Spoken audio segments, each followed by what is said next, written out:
हरीलाल जी, हमें आपसे उनके बारे में थोड़ी और जानकारी चाहिए। मसलन उनकी गाड़ी कौन सी थी, नंबर क्या था? हमें नहीं पता साहब, हम उस समय घर पर नहीं थे। आपकी पत्नी कहाँ है? हो सकता है उन्होंने गाड़ी का नंबर देखा हो। वो बाहर है साहब। हमारी दीदी रत्ना, मतलब संजय की माँ, उनसे फोन पर बात कर रही है बनारस। हाँ रत्ना दीदी, हमें आपको पहले ही सब कुछ बता देना चाहिए था। पर संजय ने शादी की, इतनी बड़ी बात छुपाने की क्या जरूरत थी दुर्गा? अरे उसने तो बचकानी बेवकूफी वाली हरकत की। पर तुम दो ना, संजय ने खुद मना किया था हम लोगों को आपसे कुछ कहने को। दुर्गा, दुर्गा, अरे बाद में बात करो, चलो अंदर, पुलिस तुमसे कुछ पूछना चाहती है। दीदी हम आपसे बाद में बात करते। सर, ये संजय तो फोन नहीं उठा रहा है। वो चंदा ज्योति जो भी है उसका नाम, उसको खोजने गया है। हरीलाल जी, हमें आपके बेटे सुनील का एक फोटो चाहिए तुरंत। दुर्गा जी, गाड़ी का मॉडल कौन सा था? मॉडल तो पता नहीं, रंग सफेद था। नंबर याद है आपको? नंबर तो नहीं देखा, पर बड़ी गाड़ी थी। और हम वो लोग इतना बोले कि चंदा को आगरा ले आओ। विक्रम, आगरा रूट पर अलर्ट जारी करो। सफेद रंग की बड़ी गाड़ी है, तो शायद एसयूवी होगी। कितने लोग थे? एक औरत थी और 4 आदमी थे। सारे के सारे चटे हुए बदमाश लग रहे थे और सबसे खतरनाक वो औरत थी। सर, इस समय हमारे पास सुनील की कोई तस्वीर नहीं है मोबाइल में। कोई बात नहीं, आप घर जाकर एक फोटो हमें तुरंत भेजिए। उस फोटो को हम अपनी टीम को भेज देंगे। ये चंदा और ज्योति, इसका कोई फोटो है आप लोगों के पास? नहीं मैडम, 1 महीना ही हुआ था उन्हें हमारे यहाँ आए हुए। संजय ने ये तो बताया हुआ कि लड़की के माँ बाप कहाँ के रहने वाले? पहले उसने बताया कि वो लखनऊ से है। अब जाते जाते उसने कहा कि उस लड़की का कोई है नहीं इस दुनिया में। मतलब पूरी बात उसने नहीं बताई हमें। नपुर, इस संजय को ट्रेस करो, पता तो चले पूरा मामला है क्या।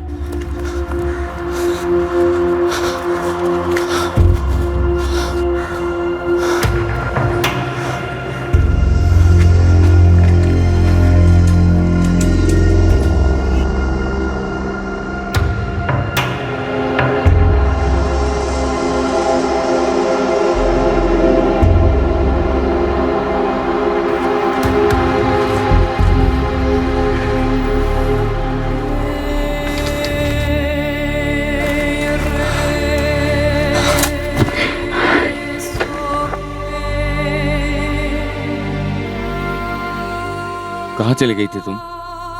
डर गया था मैं। मैंने तुमसे कहा था वो लोग मुझे ढूंढ लेंगे। वो लोग घर तक आए थे।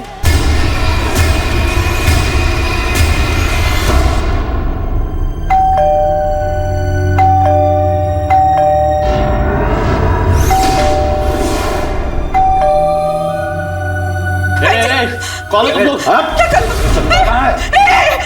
पुलिस की तलाशी लो।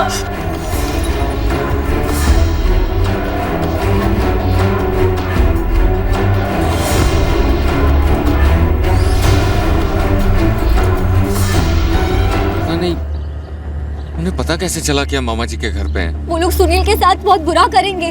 मामा जी और मामी जी गए हैं पुलिस थाने। अब तो उन्हें सब सच बताना ही पड़ेगा। मैं उन्हें सब बता दूंगा और पुलिस को लेके आगरा जाऊंगा और सुनील को छुड़ा लूंगा। जब तक मैं उनके हाथ नहीं लग जाती वो लोग सुनील को नहीं छोड़ेंगे।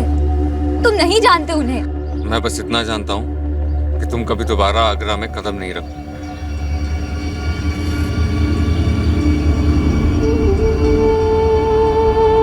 एक महीने पहले मैंने कभी सोचा नहीं था कि एक नई जिंदगी शुरू होगी मेरी। कभी सोचा ही नहीं था कि किसी दिन मेरा भी सब लोगों जैसा एक घर होगा, इतना प्यार मिलेगा। सोचा नहीं था कि मुझे एक परिवार मिलेगा जो मुझे खुले दिल से कबूल करेगा, अपना बना लेगा, मुझे इतनी इज्जत मिलेगी। अब तक जो लोग अजनबी थे वो मेरी परवाह करेंगे, ख्याल रखेंगे मेरा। एक प्यारा छोटा भाई मिलेगा जिसे मेरी फिक्र होगी। कभी सोचा नहीं था कि मेरे मुकद्दर में ये भी लिखा है कि जिस परिवार ने इतना सब दिया मुझे, मेरे कारण उनका सुख चैन छीन जाएगा।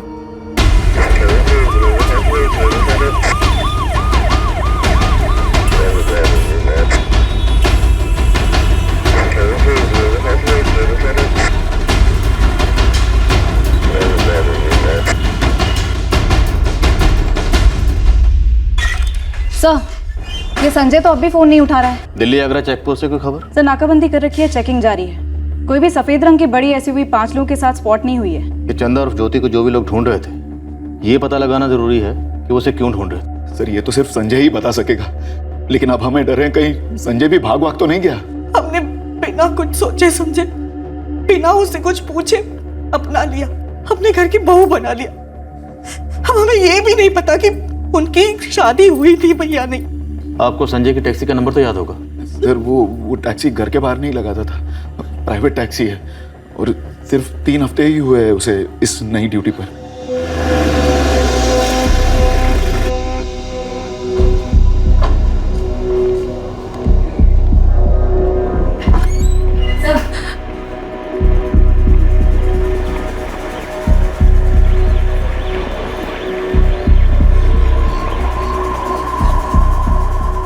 संजय कौन है ये और कौन थे वो लोग जो इसे लेने आए थे? सर, इसका असली नाम चंदा ही है, लेकिन ये लखनऊ के किसी बड़े घर की लड़की नहीं है। दरअसल ये आगरा से है। मैं उससे वहाँ के कोठे में मिला था।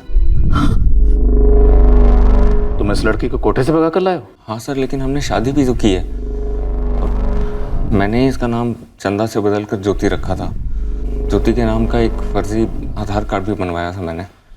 सर, जो लोग आए थे उनमें से जो औरत थी वो सुल्ताना आपा है। वो कोठे की मैडम है। उनके साथ वसीम, पंकज, नंदू और दिलीप मामा भी थे, लखनऊ वाले। ये जो दिलीप मामा है लखनऊ वाले, वो तुम्हारे सगे मामा है? जी नहीं सर, उन्होंने मुझे सुल्ताना आपा को 18 लाख में बेचा था। सर, सारे टोल नाकाओं का सुबह से लेकर अभी तक का सीसीटीवी फुटेज भी स्कैन किया, लेकिन कोई भी संदिग्ध गाड़ी दिल्ली से आगरा की तरफ अभी तक पास नहीं हुई है। वो लोग बहुत खतरनाक है, कुछ भी कर सकते हैं। सर, मैं वापस लौटने को तैयार हूँ, लेकिन उनसे कहिए पहले सुनील को छोड़। सर, ये बकवास कर रही है। ये अगर वापस गई तो वो लोग इसका जीना हराम कर देंगे। और अब तो ये आजाद है ना सर, हमने शादी की है। नहीं जाएगी चंदा, अब तुम उस कोठे पर नहीं लौटोगे। सुनील वापस आएगा, हम उसे वापस लेकर आएंगे। संजय, तुम्हें हमें उस कोठे तक ले जाना होगा। अभी चलिए सर। एक टीम रेडी करो, यूपी पुलिस से कोऑर्डिनेट करो। सर आप कब आगरा पहुंचोगे? कब उस कोटे को ढूंढोगे? तब तक वो लोग हमारे सुनील के साथ कुछ कर देंगे। सर, सुल्ताना ने मुझे फोन किया था, कह रही थी कि चंदा दो और सुनील ले जाओ। नंबर 2 सुल्ताना का। सर, इस नंबर से हम सुल्ताना को ट्रेस करेंगे। तुम हमारी टीम के साथ आगरा रवाना हो जाओ। चंदा सर, अब चंदा की और तुम्हारे मामा मामी की, इन सब की हिफाजत की जिम्मेदारी हमारी है। तुम निकलो। चलो।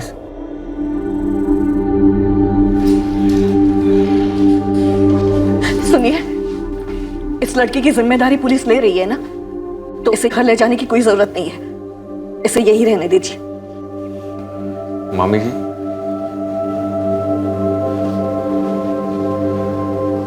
मामा जी, झूठ हम बोले थे आप लोगों से, इसकी कोई गलती नहीं है। तुम्हारे झूठ में उसने बराबर का साथ दिया था। मामी जी, हम मानते हैं कि जो भी हुआ उसके जिम्मेदार हम हैं, लेकिन हमें जरा भी अंदाजा नहीं था कि वो लोग यहाँ तक पहुंच जाएंगे। अब तो मालूम पड़ गया ना कि वो लोग कितने पहुंचे हुए हैं, और हमें भी मालूम पड़ गया कि तुम दोनों कितने पहुंचे हुए हो। मामी जी, जब तक आपको इसकी असलियत नहीं मालूम थी, आपने भी इसे दिल से कबूल किया ना, इसे अपनाया, अपनी बहू माना ना। जाने दो, हमें जाने दो, छोड़ दो, हमें जाने दो। हमारा इस सब से कोई वास्ता नहीं, हमें जाने दो, हमें जाने दो, हमें जाने दो। हमें नहीं मालूम वो किधर है। चुप, बहुत मारेंगे। अरे वो अरे चुप कर। जब तक तेरा संजय भैया चंदा को लेकर नहीं आएगा ना, तब तक तू यहीं रहेगा। तब तक तू यहाँ गिरवी है। अपने आप को सोने का कंगन समझ ले या सोने की कील। वो घर पर ही थी। मैटर सीरियस है। अगर चंदा को संजय लेके नहीं आता तो सोने की कील तुमको ठोक देंगे। मुकुंद, तू तो जान से मार। पंकज, फोन लगा उस ड्राइवर को और उसको बोलना ज्यादा हीरो नहीं बने, जगह और टाइम बता दे लड़की को लौटाने के लिए। सुल्तान आपा, वो चंदा तो मिल गई है, अब मेरा क्या काम? चलो फिर। जब तक उसकी कील नहीं ठुक जाती ना दिलीप, तो इधर से हिलेगा नहीं। चुप कर। तू क्या, उसकी उस सौतेली माँ संध्या और उसके भाई को भी हमने गुजरात से उठा लिया है, जिन्होंने तुझे उसे बेचा था। ये तो हद कर दिया आपने। चुप कर। क्या कहा था तुमने? हाँ, क्या कहा था? ये तो उसका पेशा है अपा। हंस खेल के लड़की धंधे पे बैठेगी, कोई चू चपाट नहीं करेगी। चू चपाट कांड करके गई है। एक बात कान खोलकर सुन ले दिलीप, अगर लड़की धंधे पे वापस नहीं आई ना तो तेरी वो बहन, उसका वो भाई, तुम्हारी दादी, नानी, काकी सबको धंधे पे बिठाऊंगी मैं। शकूरपुरा से तकरीबन 11 बजे निकली थी गाड़ी। शायद सफेद रंग की एसयूवी है, नहीं नंबर नहीं है। सीसीटीवी फुटेज खंगालो, डबल स्पीड अप करो, एक मासूम लड़के की जान दांव पर है। आगरा की गाड़ी हो सकती है, अब प्राइवेट गाड़ी थी या टूरिस्ट गाड़ी ये पता नहीं है, लेकिन जो लोग आए थे उनकी जानकारी है।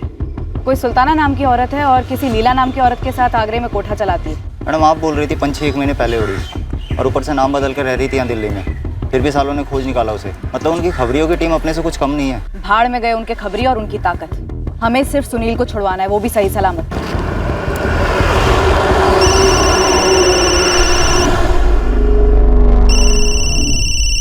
फोन उठाओ संजय, शायद उन्हीं का हो सकता है। नहीं सर, हमारे बाबूजी का है। प्रणाम बाबूजी। अपना प्रणाम अपने पास रख नालायक।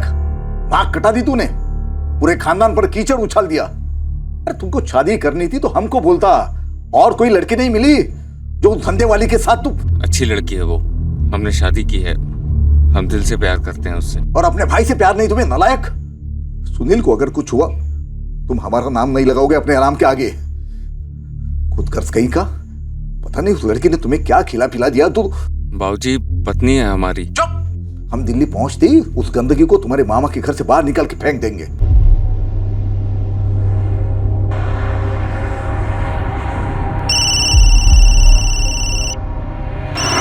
अब किसका है? पता नहीं सर। तो संजय उठाओ ना, शायद उन्हीं का होगा। हाँ। हेलो। क्यों बे, बेवकूफ है या खुदकुशी करने का शौक है? वापस चंदा को मामा के यहाँ ही भेज दिया। क्या सोचा? 2 पुलिसिये खड़े कर देगा तो क्या हम चंदा तक नहीं पहुंचेंगे? सर उनको पता चल गया है कि चंदा मामा जी के घर पे है। स्पीकर पे डालो। इतना समझ ले, पूरी मिलिट्री भी खड़ी कर देना अपनी मामा के घर के बाहर, तब भी बालों से घसीट कर ले जाएंगे अपने माल को। सुनील को हाथ मत लगाना। हाथ तूने लगाया हमारी चंदा को। देख साले, कल दोपहर 12 बजे तक का टाइम दे रहा हूं तुझे। अब तू चंदा को बस में बैठा या ट्रेन में, अपने आदमी हर जगह हैं, पास ले आएंगे हमारे, और तब के तब इस चिकने भाई को दिल्ली पार्सल कर देंगे। और 12 बजे के बाद तू चंदा को भेज ना भेज, तुम लोगों को सुनील इस जन्म में तो दिखने सरा। Hello hello hello. बंद आ रहा है सर। रिपोर्ट 444876543। इस नंबर से फोन अभी बंद हुआ है। ठीक है सर, मैं डिटेल्स निकलवाती हूँ। ये नया नंबर होगा, पहला और आखिरी कॉल होगा शायद। इस नंबर की लोकेशन डिटेल तुरंत मंगवाओ। जी सर। वो लोग कह रहे थे कि सुनील को दिल्ली पार्सल कर देंगे, मतलब अभी क्लियर नहीं है कि ये लोग दिल्ली में हैं या दिल्ली से बाहर निकल चुके हैं। सर समझ में नहीं आ रहा है ये लोग हम तक पहुंचे कैसे। संजय ये ट्रैफिकिंग वाले हैं, इनका नेटवर्क भी तगड़ा होता है। ये लोग शायद तेरी प्लानिंग के उल्टे रास्ते पर चले होंगे। हमारी पहली जिम्मेदारी थी अगवा हुए सुनील चौबे को बिना खरोंच के बचा लाना और चंदा पर कोई आंच ना आने देना। फ्लैश ट्रेड से जुड़ा एक कड़वा सच ये भी है कि गिरोह छोटा हो या इंटरनेशनल, ये भागी हुई लड़की को वापस ढूंढकर लाने में जान लड़ा देते हैं। इतनी बेरहमी से पेश आते हैं कि अच्छे अच्छों के रोंगटे खड़े हो जाएं। इनके नेटवर्क समाज और सिस्टम में काफी गहरे होते हैं और इस केस में भी कुछ ऐसा ही दिख रहा था। ऑल इंडिया ड्राइविंग लाइसेंस था ना? जी आपा। फिर तो ये मुंबई के कमाटीपुरा से लेके कोलकाता के सोनागाची, दिल्ली के जीबी रोड, पुणे के बुधवार पेट तक हर धंधे वाले इलाके में गया होगा, हर कोठे पे बैठा होगा। जाओ जाकर पता लगाओ हर उस धंधे वाले इलाके में जहां पर ये बैठा हो, और हर उस लड़की से पूछो जिसके साथ ही बैठा हो। मुझे किसी भी हाल में इसका नंबर चाहिए। भाई ढाबे में रोटी छोटी खाई थी कभी संजय के साथ में 4-6 दफा, इसके आगे कुछ नहीं। सुन लालू, और मजा अपनी ड्राइवर बिरादरी में, और पता लगा कि संजय त्रिपाठी का नंबर क्या है। कैसी बातें करते हो यार, भागी नहीं है तो मेरे पास में कैसे लौटेगी? ताकि तू उसे कहीं और भेज दे, चुपचाप आगरा चल। सुन चंदू, सबसे पहले तू हाथरस निकल, वहाँ मीना का एक कोठा है, कोठे पे एक एक लड़की को खंगाल, समझ रहा है? मुझे संजय का नंबर, इसके घर का पता और इसके खानदान का पूरा चिट्ठा चाहिए। एक चांस दे रही हूँ सबको, जो कुछ पता है बताओ, वरना मेरा दिमाग घूमा ना तो सबको गरम तवे पे ऑमलेट की तरह पलटूंगी। नहीं लीला दीदी, हम में से किसी को कुछ नहीं पता। पंकज भाई नंबर तो मिला संजय का, लेकिन साले ने बंद कर रखा था। 4449811076 संजय त्रिपाठी नाम है इसका, पचौरी साहब। इसका रिकॉर्ड निकलवा दीजिए, बड़ी मेहरबानी होगी आपकी। सुल्ताना जी बनारस का लौंडा है, फैमिली उसकी वही रहती है गंगा किनारे। लेकिन ये लौंडा संजय अभी अपने माँ बाप के साथ नहीं रहता, अभी इतना ही बता सकते हैं। तो कहाँ रहता है? वो मैं नहीं जानता, 2 महीना पहले तक ये नंबर इस्तेमाल तो हो रहा था, तब से बंद है। बहुत बहुत शुक्रिया पचौरी साहब, आपका ये एहसान रहा, जिंदगी भर नहीं भूलूंगी। बनारस का पता है, पहले प्यार से पूछना माँ बाप से, और ज्यादा चू चपड़ करे तो उठा लेना।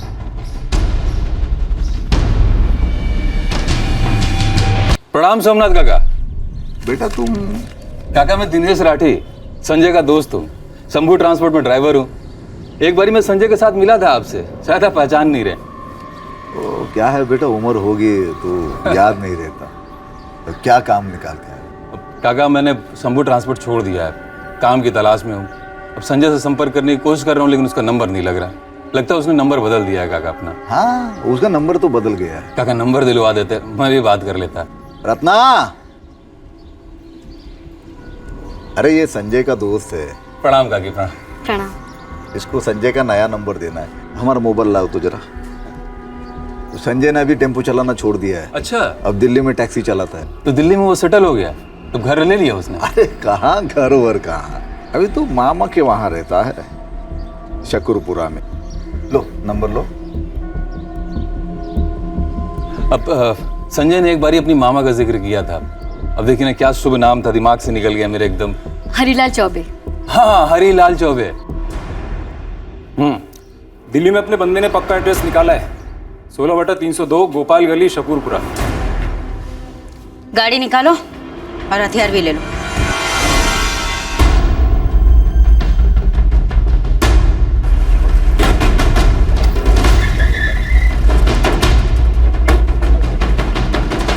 ओ भाई। हाँ। अबे हट जा गेंडे, बाप है हम तेरे। मालिक मालिक मालिक मालिक सुल्ताना को बुला। मालिक सुनिए सुनिए सुनिए सुनिए, साहब अंदर लीला दीदी है, सुल्ताना नहीं। हर कमरे से एक एक लड़की को बाहर निकालो। साहब चलो साहब। अरे अरे साहब सुनिए साहब।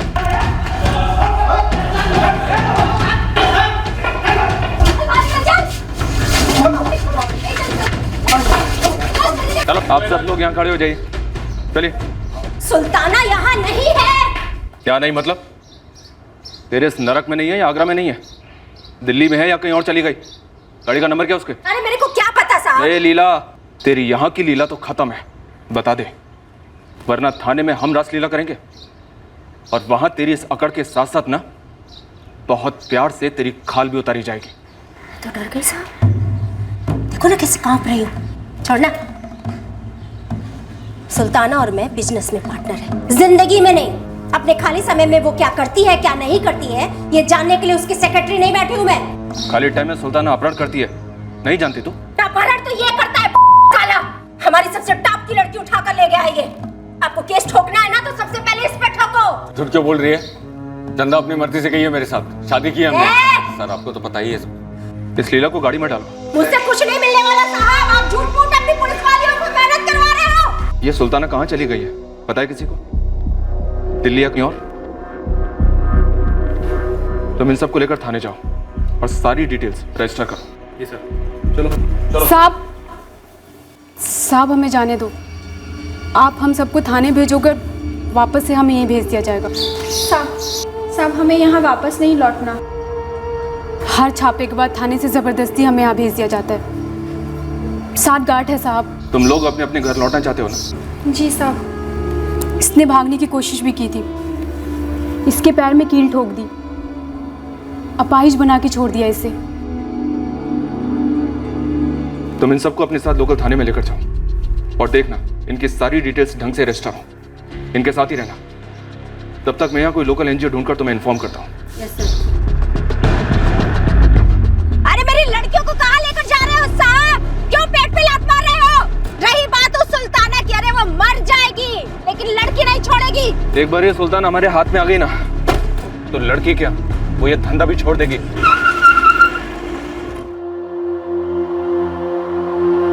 फटिया गया क्या तू? उसी की वजह से हमारे सुनील की जान खतरे में है और तुम्हें उसके गाने भी नहीं पड़ी है। जीजा जी, सुनील तकलीफ में जरूर है, और इस लड़की को भूखा प्यासा रखने से क्या सुनील की तकलीफ कम होगी?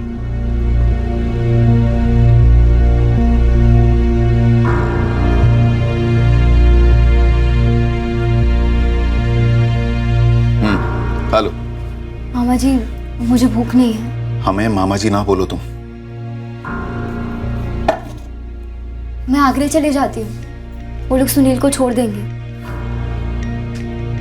ये जो बड़प्पन दिखा रही हो ना तुम, अपने पास ही रखो।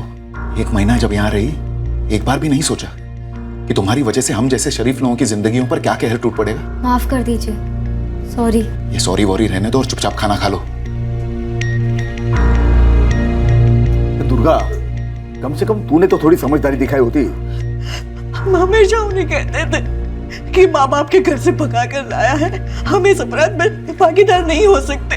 संजय दिल से इस लड़की से प्यार करता है, इसलिए हमें कभी उस पर या लड़की पर शक ही नहीं हुआ। अरे कैसे शक नहीं हुआ हरी? हाँ चलो हरी तो भोला है, पर तुम उस लड़की के हाव भाव बर्ताव से कैसे नहीं पता चला वो कोठे वाली है? 1 महीना उसने इतना शरीफों जैसा बर्ताव किया, हमें जरा सा भी शक नहीं हुआ। जो हुआ सो हुआ। संजय अब आगरा से वापस आएगा ना तो जोर डालेंगे उस पर। उन्हें लड़की चाहिए ना, भेज देंगे उसे। बस सुनील वापस है।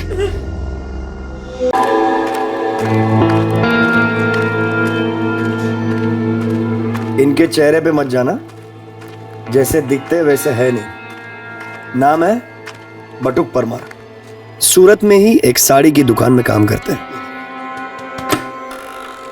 इनके घर की माली हालत पर भी मत जाना, यहां भी अंदर की हकीकत बहुत ही अलग है। जय कृष्ण भा।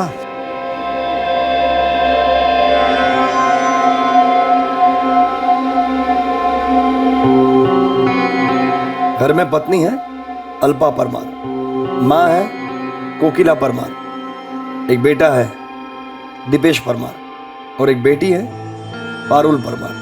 कल सुबह ठीक 7:30 बजे हम इस परमार परिवार को घेरे में लेंगे।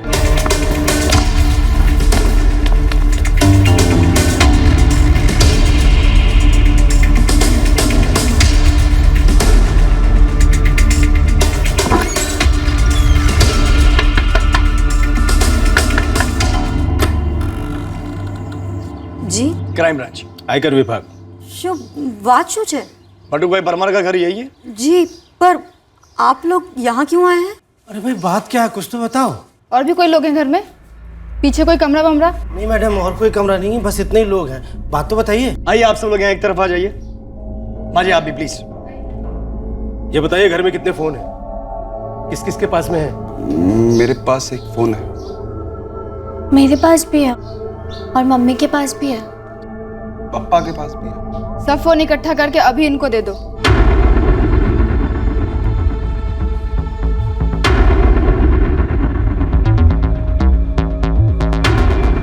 ये सारे फोन स्विच ऑफ करके यहाँ रखिए। लैंडलाइन है घर में?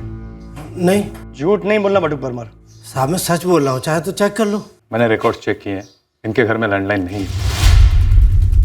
आप अपने इनकम टैक्स रिटर्न फाइल के कागजात लेकर आइए, हम देखना चाहते हैं कि आप कितना रिटर्न फाइल करते हैं। इनकम टैक्स साहब मैं तो क्या कर रहे हैं? जल्दी से फाइल लाइए। बटुक परमार, इन्हें आयकर विभाग को ठोस खबर मिली है कि आप अपनी आमदनी के हिसाब से टैक्स फाइल नहीं कर। काफी सारा काला धन इकट्ठा कर रखा है इस घर में। काला धन?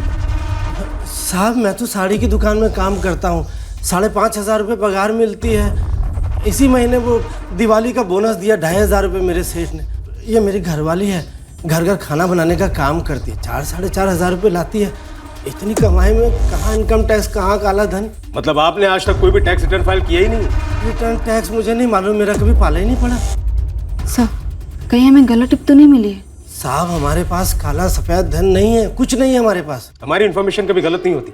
बटुक परमार, ये आयकर विभाग के अधिकारी आपके पूरे घर की तलाशी लेंगे। ये छापा है इनकम टैक्स डिपार्टमेंट का छापा, और मैं इस छापे की कानूनन एंट्री करूंगा। आप सब लोग अपने नाम, bank details, Aadhaar card number इन हवलदार साहब के पास लिखवाएंगे। देखना कोई डिटेल्स छूटे ना। ये रहा इस छापे का सरकारी आदेश। अरे क्या क्या कर रही है आप? गद्दे के नीचे कुछ नहीं है। अरे बेन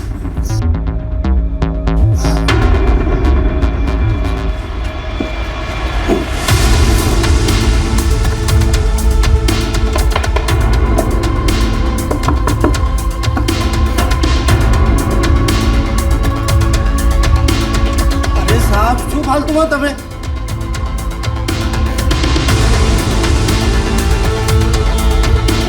कुछ नहीं है इसमें। हाँ, हमने घर में कुछ नहीं छुपाया साहब। तो फिर कांप क्यों रहे हो?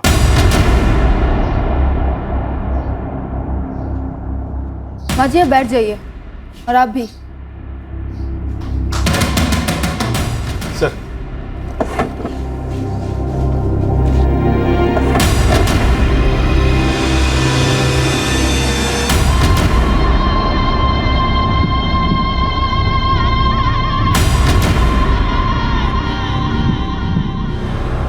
अंदर एक कबर्ड की चाबी दीजिए।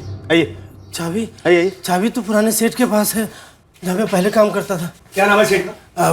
अरविंद सेठ, अरविंद भाई पारेख। आपके घर के अंदर ये कबर्ड है जिसकी चाबी किसी और के पास है? ये घर उनका है क्या? नहीं, घर तो मेरा है। अच्छा, घर आपका, अलमारी आपकी और चाबी उनके पास, ऐसा क्यों? मैं उनको फोन करके बुला लेता हूँ। नहीं, फोन करना अलाउड नहीं है। दरअसल कबाड़ वो सेठ नहीं लाया था, उन्होंने रखा है, इसलिए चाबी भी उनके पास है। मैंने कहा था ना, हमारी इन्फॉर्मेशन कभी गलत नहीं होती। डुप्लीकेट चाबी तो होगी आपके पास? नहीं, बस एक बार फोन करने दो। फोन करना अलाउड नहीं है बटुक परमार। ये छापा चल रहा है, मुझे लगता है हमें ही अलमारी खोलनी पड़ेगी तोड़ के। नहीं साहब, ऐसा मत करो। क्यों? ऐसा क्या छुपा है इसके अंदर? वो अरविंद सेठ अपना सामान रखते हैं। सामान में क्या, हाथी घोड़े क्या? नहीं, सेठ का सामान है, पता नहीं।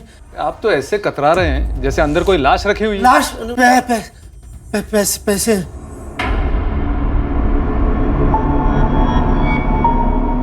बटुक परमार जी, अब तो डुप्लीकेट चाबी दे ही दीजिए आप। साहब, मैं सच कह रहा हूँ, चाबी मेरे पास नहीं है। ये बटुक जी बता रहे हैं अंदर जो स्टील का कबाड़ है उसकी चाबी नहीं है उनके पास। ये सच बता रहे हैं?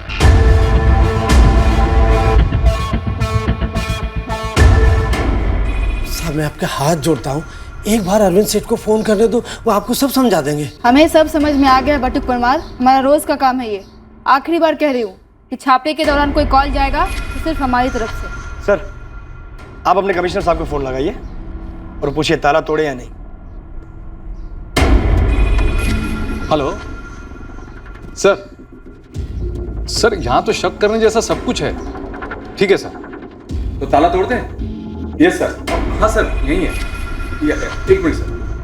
Good morning sir. जी सर। Okay sir.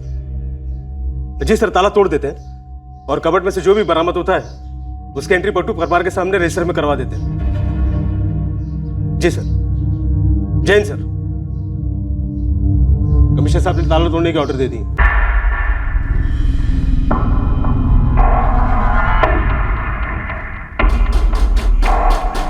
क्या है अलमारी में? मैंने खबर न थी।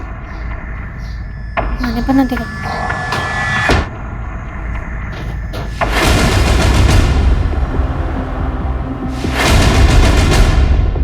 उसकी भी एंट्री होगी और केस रजिस्टर होने के बाद बैग वापस लौटा दिया जाएगा। दीपेश। हाँ पापा।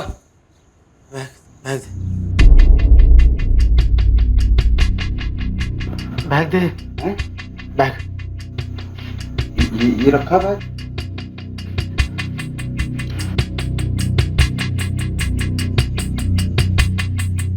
बटुक परमार, आपको हमारे साथ आयकर भवन आना होगा। ये सारा पैसा मेरा नहीं है। हाँ, लेकिन घर तो आप ही का है, जहाँ से हमें पैसे मिले। लेकिन वो अरविंद सेठ ने। अरविंद सेठ का नंबर दीजिए और आप कमीज पहन लीजिए। चलिए हमारे साथ।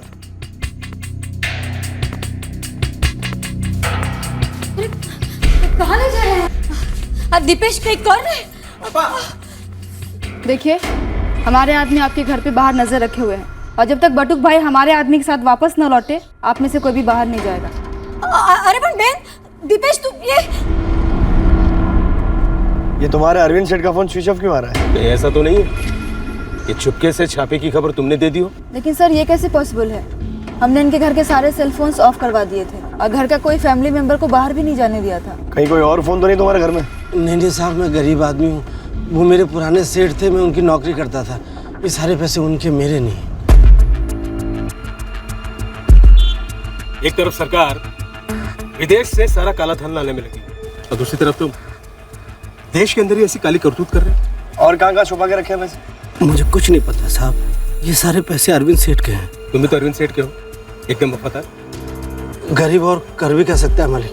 अच्छा, तो चुन चुन के पैसे तुम्हारे यहाँ क्यों छुपाए गए? मुझे कुछ नहीं पता, आप पता कर लो। जहाँ जहाँ भी मैंने काम किया गले से 10 रुपए तक नहीं चुराए।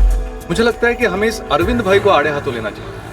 हमें लग रहा है तुम्हें फंसाया जा रहा है, तुम पे भरोसा कर रहे हैं, तुम्हें जाने दे रहे हैं। मालिक, मैं सच में बेकसूर हूँ। ये हमारे विभाग का पता है। अगर 10 बजे तक अरविंद सेठ ने हाजिरी नहीं दी तो केस तुम्हारे नाम पे दर्ज करना पड़ेगा। और फिर हमें तुम्हें अंदर करना होगा। जाइए, रिक्शा तक छोड़ दीजिए। ठीक, आइए।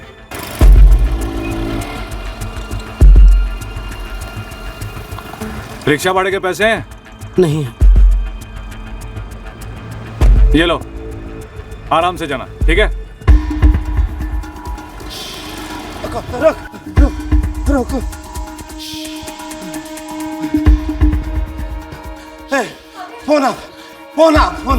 फोन जल्दी दे तू।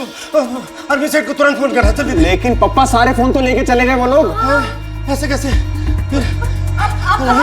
अरे सुनिए, पप्पा। सुनिए, कहाँ जा रहे हैं? सुनिए तो।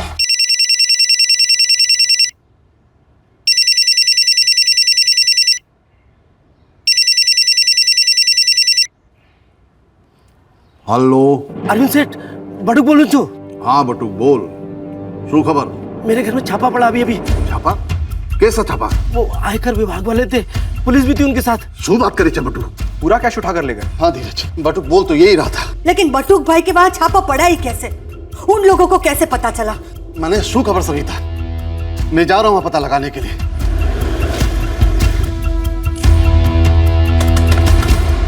जय श्री कृष्ण अरविंद भाई। बटुक का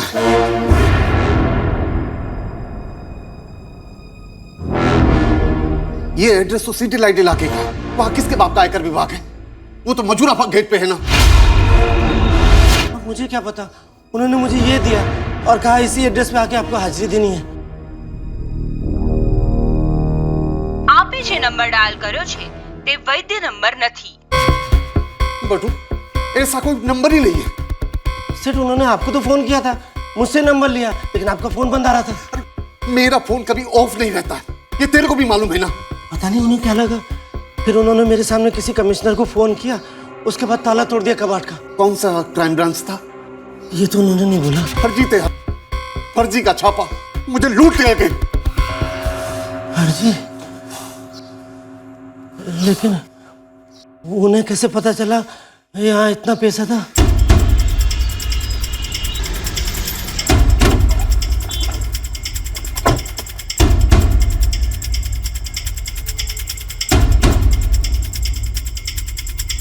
डेफिनेटली फ्रॉड है सर। योगेश कोटेचा नाम का कोई भी डिविजनल कमर्शियल ऑफिसर हमारे डिपार्टमेंट में है ही नहीं। तो भूषण जी, आज सुबह कोई आईटी रेड नहीं हुई? बिल्कुल नहीं। बटुक भाई परमार नाम के किसी भी आदमी के घर पर रेड करने के ऑर्डर हमें इश्यू हुए ही नहीं। और वैसे भी सुबह 7:30 बजे कौन रेड करता है? फर्जी छापा, फर्जी ऑर्डर। पैसे असली थे। कितने थे? 60 पेटी। 60 लाख कैश, मतलब सब ब्लैक? नहीं साहब, मेरी ज्वेलरी की दुकान है, धंधा केस में होता है, एक एक बिक्री की रसीद है मेरे पास। तो इतनी बड़ी रकम इनके घर में छुपाने की क्या वजह थी? छुपाई नहीं सर, महफूज रखे थे। मेरा तो दिवाली से पहले ही दिवाला निकल गया। सर, पूरे सिटीलाइट एरिया में ये पारस मनी कॉम्प्लेक्स है ही नहीं जो एड्रेस इस कार्ड पे लिखा हुआ है। सर, योगेश कोटेचा नाम फर्जी है। आईटी डिपार्टमेंट ने ना तो इस तरह की कोई रेड प्लान की थी और ना ही इस नाम का कोई बंदा है उनका। आप दोनों और आप दोनों के परिवार वालों के अलावा और किसे ये बात मालूम थी कि इनके घर में इतनी बड़ी रकम रखी है? मुझे तो खुद ही पता नहीं था कि कितना पैसा है। कबाट भी अरविंद सेठ ने ही रखी थी, चाबी भी इन्हीं के पास थी, है ना सेठ? बटुक भाई, आप हमारे साथ चलिए, हमें वो रास्ता दिखाइए जहाँ वो लोग आपको लेकर गए थे और जहाँ चाय पिलाई थी। पुलिस की यूनिफॉर्म में पहन रखी थी। कुल मिलाकर कितने लोग थे? 5 लोग थे और उनमें से एक लेडीज भी थी। हाँ, वो 5 थे। एक जो वर्दी वाला था वो दरवाजे पे खड़ा था और लेडीज बहन थी वो हम पर नजर रख रही थी। पापा पुलिस स्टेशन में अभी भी कंप्लेन लिखवाई है। धीरज विक्रम, मैं तेरे पप्पा को पहले से बोलती आई हूँ कि मत करो भरोसा उस बटुक पर। अब जो हो गया सो हो गया, વધારે ટેન્શન તો પપ્પાની છે।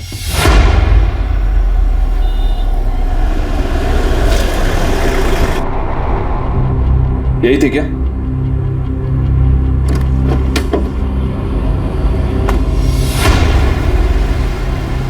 यही रोकी थी उन्होंने गाड़ी, फिर चाय पिलाई, फिर उनमें से एक आदमी ने सड़क पार कराई और ऑटो के पैसे दिए। फिर कहाँ निकल गए?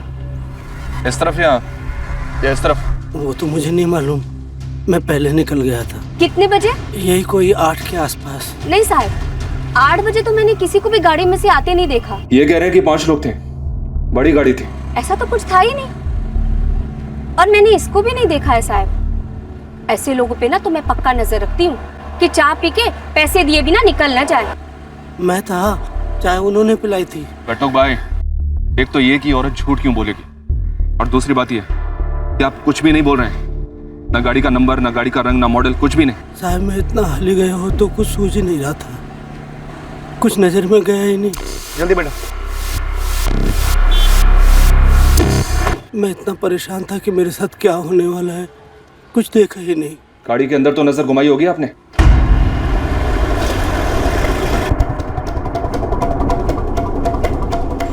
इन सारी गाड़ियों को ध्यान से देखिए, क्या इन जैसी कोई गाड़ी थी या कोई और थी?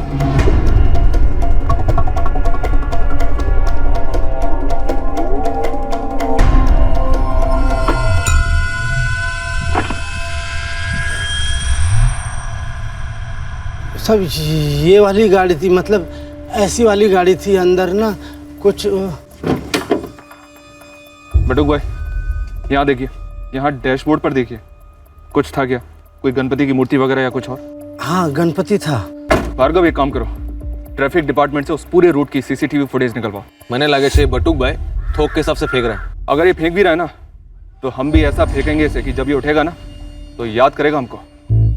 जब तक ट्रैफिक डिपार्टमेंट से सीसीटीवी फुटेज नहीं आती, इस बटुक से मैं बात करता हूँ। और सचिन, तुम लग जाओ इस अरविंद पार्क के पीछे, और रुचिका तुम खबरियों को लगाओ, ये पता करने के लिए कि अरविंद और बटुक के बीच में असली अरेंजमेंट क्या था। और बटुक के परिवार वालों को स्केच आर्टिस्ट के साथ बिठवाओ, 5 सस्पेक्ट को पेपर पर उतरवाओ, पता तो चले फ्रॉड उन 5 ने किया है या ये दोनों, अरविंद और बटुक, ये दोनों हमारे साथ कोई फ्रॉड कर रहे हैं। अरविंद से कबाड़ में 60 लाख ही थे क्या?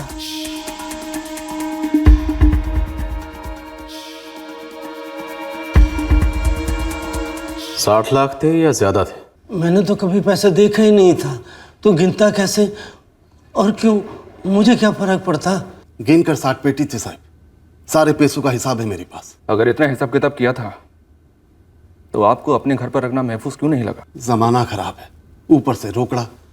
मुझे लगा कि बटुक के घर को चोर वोर नहीं आएगा। पर चोर आया। पहले अरविंद सेठ का फरसाण का धंधा था, तो 8 साल में उनके साथ जुड़ा रहा। फिर वो 5 साल पहले उन्होंने सोने का कारोबार कर लिया, तो उसमें मेरी कोई ज़रूरत ही नहीं थी। लेकिन ज़रूरत तो पड़ी तुम्हारी अरविंद सेठ को, और तुमने वफादारी में इतना बड़ा खतरा मोल ले लिया। इसमें मेरी कोई मर्जी नहीं थी साहब। अरविंद सेठ बोले तेरे घर में पैसा रख रहा हूँ, तो मैं ना ही नहीं कर पाया। इतनी भी क्या मजबूरी थी?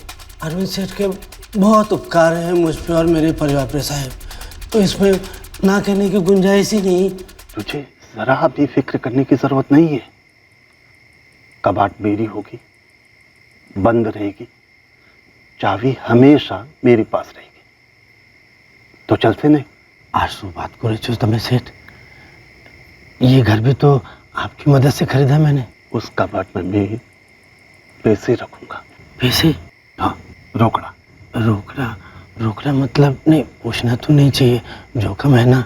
आप जैसी बिल्डिंग तो है नहीं जहाँ 24 घंटे पहरा लगा रहता है, चोरी की कोई सोच भी नहीं सकता। देख, मेरे को चोर लुटेरों से डर नहीं लगता। तो फिर सेठ मैं वैसे सारे टैक्स भरता हूँ, लेकिन सरकार कभी खुशी नहीं होती।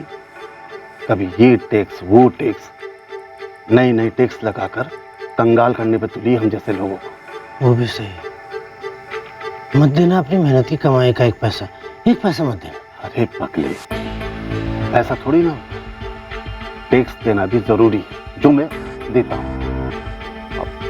वो क्या है, ये थोड़ा ऊपर के बचाएंगे, उन्हीं को मैं तेरे पास रखना चाहता हूँ। देख, अगर अपने घर में रखा, बाय चांस कभी वो छापा वापा पड़ गया तो बेकार में शर्मिंदगी हो। मेरी इज्जत का सवाल है। आपकी इज्जत सर आंखों पर, बेझिझक रखो आप जितना पैसा। बस तुझे एक काम करना, और सीने होंगे तुझे अपने और अपने पूरे परिवार के। ये खबर बाहर नहीं जा सकती कभी नहीं, किसी भी सूरत में। मेरी बाकी कसम खाता हूं मैं, किसी को कुछ नहीं पता चलेगा। मतलब ये पैसा ब्लैक का ही है?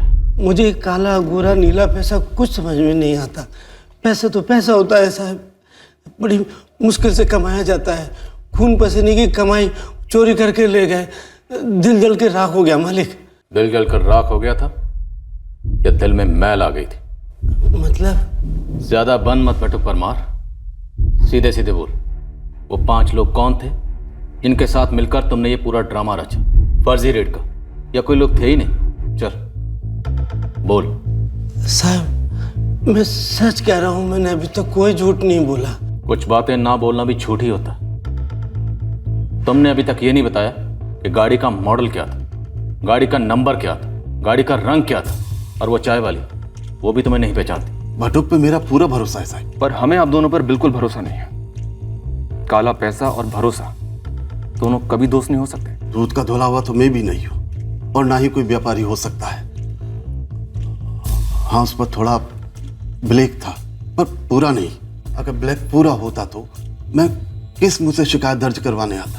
आपकी ये शिकायत भी तो ब्लैक को व्हाइट करने की उस साजिश का हिस्सा हो सकती है जिसमें आप दोनों शामिल हो। नहीं साहब, ये सही नहीं है। कहीं तो कुछ सही नहीं है अरविंद भाई, वरना इतनी सीक्रेट बात घर के बाहर गई कैसे? ये आपने बटुक के घर की अलमारी में लाखों रुपए रखे हुए हैं ताला लगाकर, वो भी कैश। मेरे घर में मेरे बेटे धीरज और मेरी पत्नी सविता के अलावा ये बात किसी को मालूम नहीं है। घर में सभी को पता था कबाड़ अरविंद सेठ का है, उनका सामान रखा है, लेकिन किसी को ये नहीं पता था उसमें पैसा रखा है और कितना। किसी ना किसी को पक्का पता था कि अलमारी में इतनी बड़ी रकम रखी। ये फर्जी रेड उसी का नतीजा है। इस केस में अब कई पेचीदा और चौंकाने वाले मोड़ आने वाले थे, खासकर उन 5 सस्पेक्ट्स को लेकर इनके स्केचेस बनने वाले थे। और उसके पहले आया पहला झटका जब बटुक परमार का अतीत हमारे सामने आया। कोई सुनेगा तो वैसे ही हंस देगा साहब जी। तो सुना तेरा चुटकुला। साहब ये बटुक दिन रात साड़ी की दुकान पर अपनी कमर तुड़वाता है। वहाँ सूरत स्टेशन के पास बटुक का अच्छा खासा अपना फलों का ठेला है।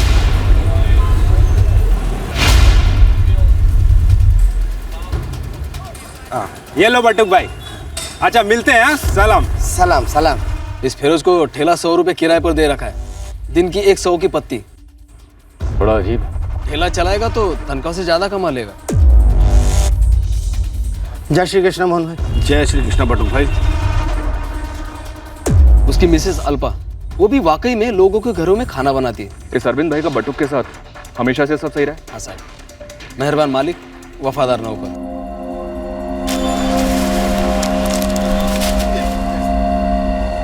फिर 5 साल पहले अरविंद ने लाइन चेंज किया। बेसन से सोना? जी बिल्कुल, बेसन से सोना। पीला कलर लकी है ना उसके लिए।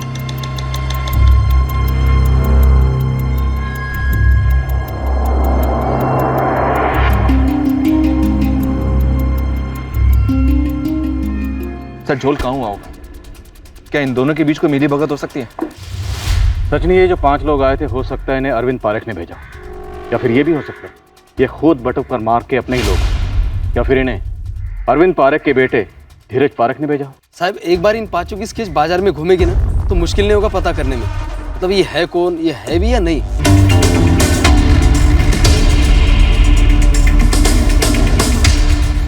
फर्जी छापा टीम में 4 मर्द और 1 औरत होने का दावा तो किया था परमार परिवार ने, पर उनके स्केचेस बनवाने में हमारी मदद करने के बजाय ये परिवार उलझन बढ़ाया जा रहा।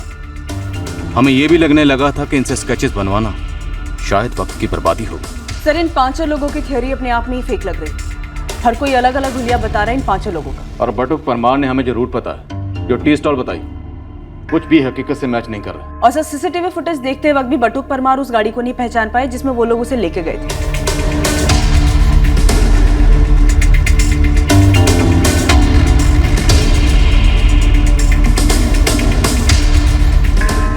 बटुक भाई, पर इस रूट पर तो आपकी बताई हुई गाड़ी दिखाई नहीं दे रही है।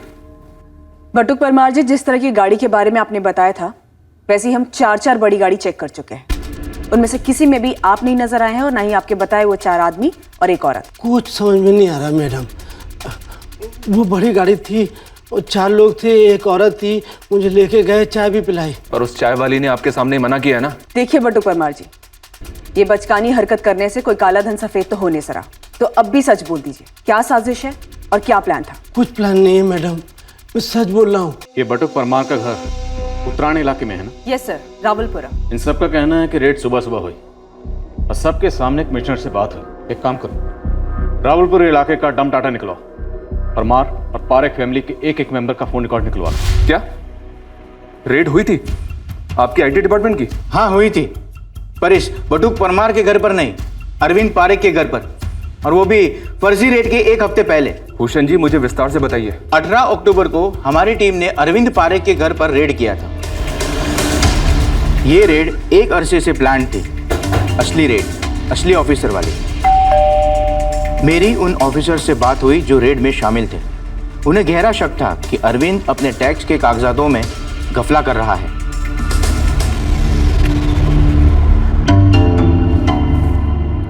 सर जी, मैं आपसे कह रहा हूं सारी फाइलिंग बिल्कुल सही है। मैं सारे टैक्सेस समय पे दे देता हूं। टीम ने घर के चप्पे चप्पे को छाना, पर कहीं भी कोई भी छुपा हुआ पैसा नहीं मिला। दरअसल टीम के हाथ कुछ लगा ही नहीं। हाँ, रेड हुई थी, ये तो उनके रिकॉर्ड में भी है। मेरी छुपाने से क्या छुपती? पारेख साहब, 18 अक्टूबर को आपके घर पर रेड पड़ी और उसके ठीक 1 हफ्ते बाद आपने बटुक परमार के घर पर नकली रेड पड़वाकर अपने पैसे लूट लिए। नहीं साहब, मेरा इस फर्जी रेड से कोई ताल्लुक नहीं है। तो फिर 18 अक्टूबर की शाम को आपने बटुक परमार को 5,000 रुपए क्यों दिए? ये 5,000 की बात तुमने हमें पहले क्यों नहीं बताई? और अब बताकर क्या साबित करना चाहते हो? आप कम से कम 20 बार पूछ चुके हैं 18 अक्टूबर की रेड के बारे में, इसलिए मुझे याद आया तो मैंने बता दिया बस। ये किस लिए सेठ? रख ले, आज तेरी वजह से मेरा बहुत बड़ा नुकसान होने से बच गया। मेरी वजह से कैसे? तू नहीं समझेगा। जा अंदर जाके पैसे घर वालों को दे दे, अच्छा कुछ खरीदने के लिए। मुझे तो पता ही नहीं था उनके घर में छापा पड़ा था। मैं तो 5,000 में खुश था, इसलिए मैंने उनसे कुछ नहीं पूछा। तुम 5,000 से खुश नहीं थे, तुम्हें अभी और पैसे मिलने वाले हैं, शायद उन लाखों का हिस्सा जो तुमने अरविंद भाई के साथ मिलकर गायब करवाए हैं। नहीं साहब, नहीं। कोई 5 लोग नहीं आए थे? आए थे, 5 लोग आए थे। तुम दोनों मिलकर हम पुलिस वालों का इस्तेमाल करना चाहते हो ब्लैक मनी को वाइट करने के लिए? वो क्या होता है साहब?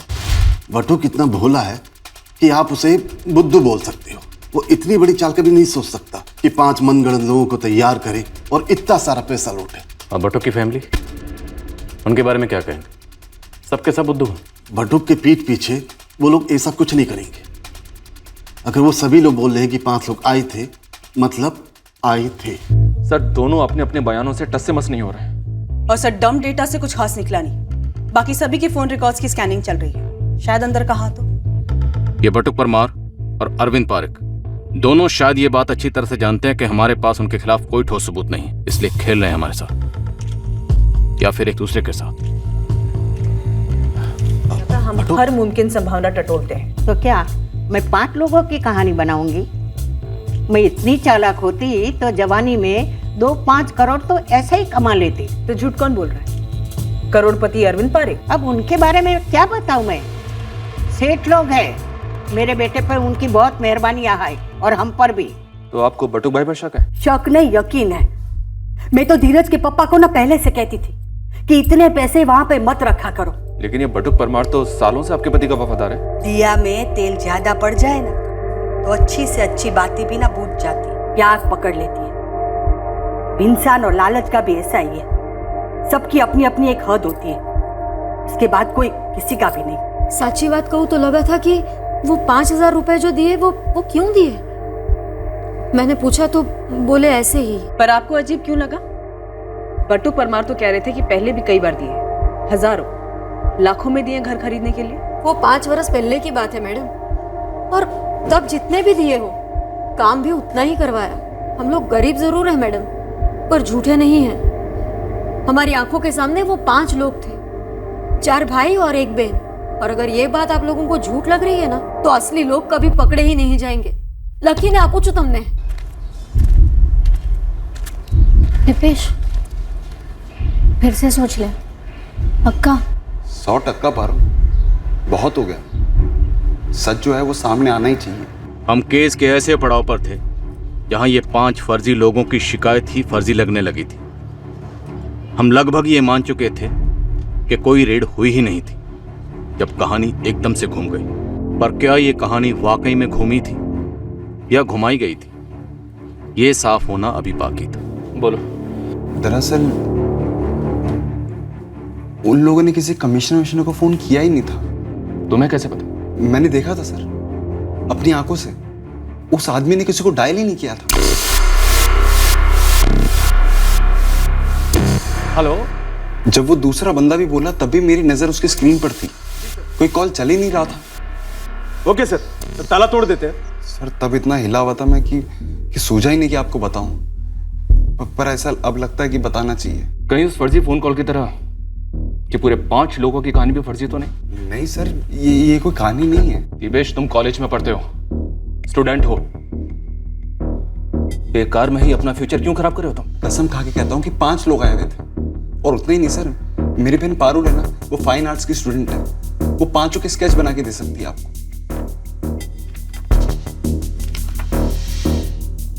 मैम, हम सब आपके स्केच आर्टिस्ट के सामने डरे हुए थे, कुछ भी बोले जा रहे थे। इनमें से कोई भी स्केच ठीक से नहीं बनी। तो तब के तब क्यों नहीं बोला? तपेश ने बताया होगा ना, हम हद से ज्यादा डरे हुए थे। लेकिन अब हमने सोचा अब बस, अब और नहीं।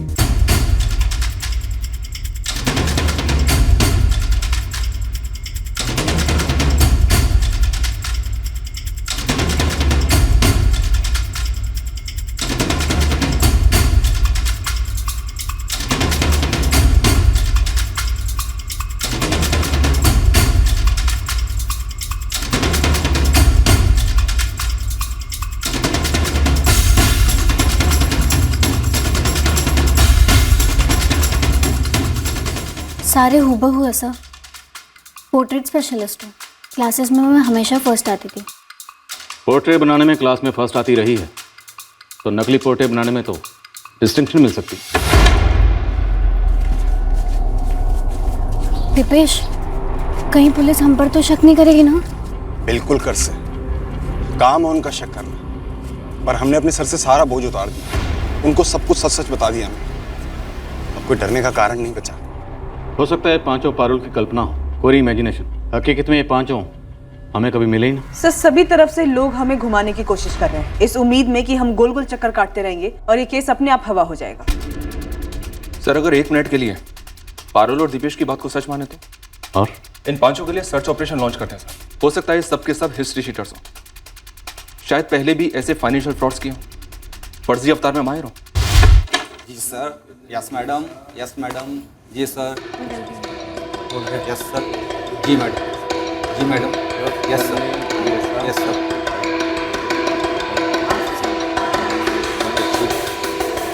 चलो शुरू। कितने फोन है घर पर? किस किस के पास में फोन है? जितने भी फोन हैं सब ऑफ करके इनको दे दो। इनको नहीं, उनको। उनको दे दो। Yes sir. पुलिस की वर्दी पहनी होगी, ऐसे नहीं खड़े रहने का, ऐसा रुआब में रुकने का। और यस सर, जी सर, उतना ही बोलने का। आप मेरे को 2 ही लाइन दिए। यस सर, जी मैडम, जी मैडम, यस सर। इसमें क्या और करने का है? जितना करने का उतना करना भाई। क्राइम पेट्रोल दिखता है ना, उसमें कैसे पुलिस वाले सच्ची एक्टिंग करते हैं, ऐसी सच्ची वाली एक्टिंग करने की। चलो शुरू। आप अपने कमिश्नर साहब को फोन लगाओ और पूछो इसका है। हाँ सर, यहाँ शक करने जैसा सब कुछ है। ओके सर, तो तोड़ दे ताला। ओके सर, देता हूँ सर। Good morning sir. जी sir. Okay sir. Okay sir. ये भाई क्या फटाफट फटाफट एक साथ सब बोलता है? बीच में रोकने का। पब्लिक को ऐसा लगना चाहिए कि सामने। इस इच्छा से दूसरों की बुराई चाहने का सबसे दुखद सत्य ये है कि अक्सर ये इच्छा पूरी भी होती है। पर क्या दूसरों की बर्बादी हमें वाकई में खुशी दे सकती है? हमें एक नई शुरुआत दे सकती है? किराया मालती बहन।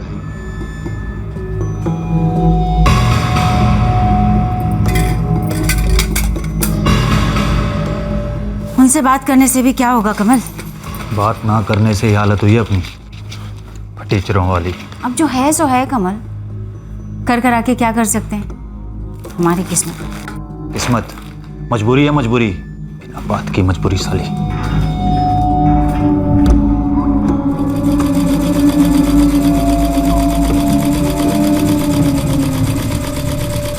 किसी दूसरे के खात्मे का सपना देखने से खुद की जिंदगी संवरती है भला? और जब इंसान उस सपने को एक भयंकर हकीकत में बदल देता है तब क्या होता है?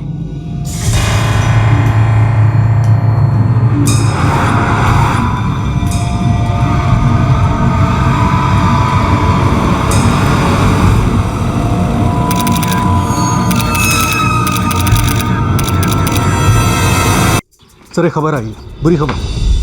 बोलो जगन। सर उम्मीद की जा रही थी कि अजीत वर्मा के बारे में कोई खबर होगी, लेकिन टिप मिली है कि नक्सली हमला होने वाला है।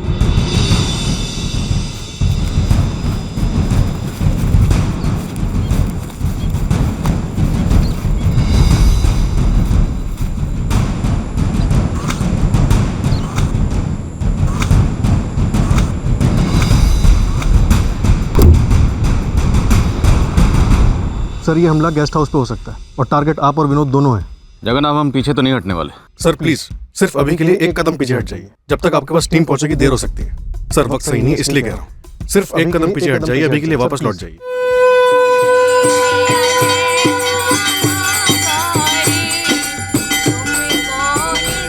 कोई अपने स्वार्थ को एक जायज इच्छा समझ बैठा था, किसी और की बर्बादी चाहने में अपना फायदा देख चुका था, और जो बर्बादी चाही थी वो अचानक से आई जरूर, वह भी एक ऐसे भयंकर रूप में जो कल्पना के परे थी। इस कहर का असर बुरा सोचने वाले पर क्या होने वाला था ये खुद उसे पता नहीं था, जो नहीं हुआ उसका भी अंदाजा नहीं था, और जो होने वाला था वह भी अंधेरे में था।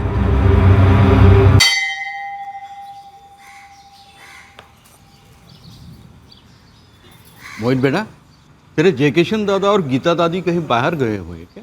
पता नहीं पंडित जी, पापा ने तो कुछ बताया नहीं, लेकिन हुआ क्या? 2 दिन से आरती में आए नहीं ना वो दोनों। मैं और पापा तो कुछ काम में बिजी थे इसलिए नहीं आ पाए, लेकिन दादाजी और दादी जी को तो आना चाहिए था। सालों हो गए, एक दिन भी चूके नहीं थे। मैं काम करता हूँ, उनके घर पे जाकर पता करके आता हूँ। रुको मोहित, मैं भी साथ में चलता हूँ। मोहित, जरा अपने पिताजी से पूछो कहीं बाहर वार तो नहीं गए जय किशन जी गीता जी के साथ। नहीं मोहित, चाचा जी ने मुझसे तो कुछ कहा नहीं कहीं बाहर जाने के बारे में, और वैसे भी वो अपने आप कहाँ जाएंगे? इतने सालों से शहर के बाहर तो निकले नहीं कभी। हाँ पापा, पर मैं पंडित जी के साथ दादाजी के घर के बाहर हूँ और दरवाजे पे तो ताला लगा है। जयकिशन जी को आखिरी बार मैंने परसों 15 तारीख को देखा था जब वो टहलने जा रहे थे। हर रोज आरती पर जाने से पहले यही ताला लगा कर जाते थे दोनों। ये ताला कातिल नहीं लगाया होगा। और सर लूट वूट के भी कोई निशान दिख तो नहीं रहे। वैसे सर देखने से कोई अमीर दंपति नहीं लग रहे हैं। बेडरूम में सिर्फ एक अलमारी है, सारे का चेक कर रही है उसे।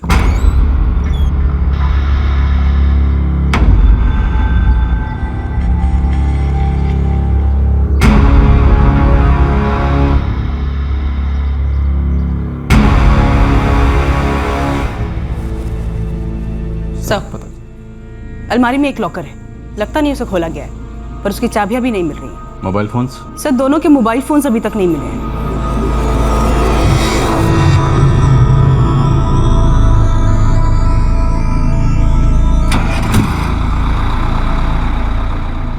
जब मैंने ट्राई किया तो चाचा जी और चाची जी दोनों के फोन बंद आ रहे थे। कोई बच्चे नहीं इनके? एक बेटी है नुपुर हुड्डा। वो इनके साथ नहीं रहती? वो मजनू खेड़ा में रहती है अपने पति कमल और बच्चों के साथ। आपने इतला दी उन्हें? इतना हड़बड़ा गया था कि भूल ही गया। वैसे लॉकर की चाबी भी मिली नहीं हमें। वो तो हमेशा चाचा जी और चाची जी के पास ही रहती थी, बड़े जतन के साथ संभाल के रखते थे दोनों। नहीं आनंद भैया, ये नहीं हो सकता, आपको जरूर कोई गलतफहमी हुई है। नहीं नुपुर, मेरे सामने चाचा जी और चाची जी की लाशों को हॉस्पिटल ले जाया गया है।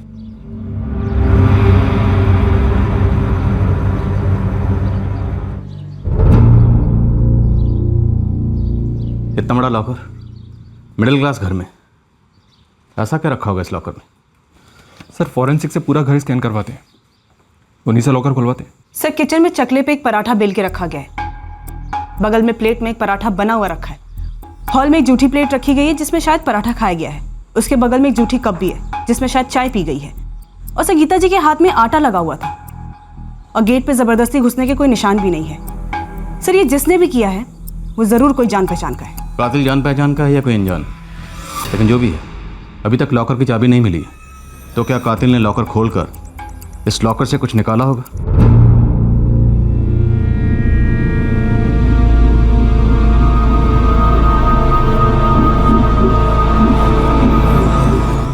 दोनों की मौत गला दबाने से हुई है।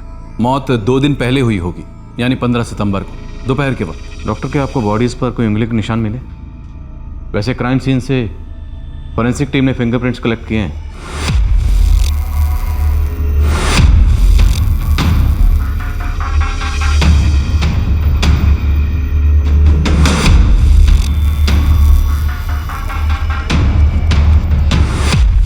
बॉडी पर उंगलियों के निशान के लिए हमें अलग से चेक करना होगा। हाँ, मेल विक्टिम जय किशन दहिया का गला हाथों से दबाया गया था, लेकिन गीता दहिया के केस में ऐसा लगता है कि गला घोटने के लिए किसी कपड़े का इस्तेमाल किया गया था। जय किशन दहिया के भतीजे आनंद का कहना है कि इनकी उम्र 62 से 63 के बीच में है और इनकी पत्नी गीता की उम्र 48 साल के करीब। देर से शादी की होगी शायद। डॉक्टर, जय किशन की एक बेटी है नुपुर हुडा, 38 साल की, तो शायद पहली शादी से होगी और ये विक्टिम की दूसरी शादी रही होगी। कातिल के साथ संघर्ष के कोई निशान? बिल्कुल नहीं। कातिल एक तो जान पहचान का रहा होगा और इन दोनों के मुकाबले मजबूत भी रहा होगा। इन दोनों को तो भनक भी नहीं लगी होगी कि मौत इनके करीब है। सर, अगर कोई ये कर सकता है तो वो सिर्फ और सिर्फ नुपुर है। क्या किशन जी की सगी बेटी? पर गीता चाची की।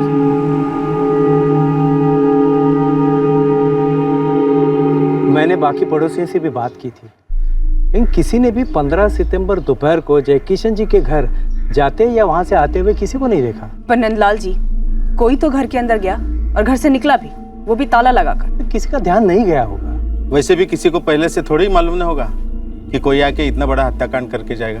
ये बेटी नुपुर और भतीजा आनंद, इन लोगों का घर पे ज्यादा आना जाना नहीं होता था, उनके ध्यान में क्यों नहीं आई ये बात? आनंद का तो लगभग रोज ही आना जाना होता था, लेकिन अजीब बात यह है कि उन्हीं 2 दिन जिस दिन कांड हुआ था वो नहीं आया। और नुपुर के बारे में तो हमें कुछ ज्यादा पता नहीं। अच्छा, इन्होंने अपने घर में काम करने के लिए किसी को तो रखा होगा, कोई तो आता जाता होगा। मैडम, आप जय किशन जी को नहीं जानती, मतलब अपने घर का सारा काम वो खुद ही करते थे। और उनकी पत्नी गीता, वो तो किसी काम में कम नहीं थी, अपने घर का सारा काम खुद करती थी।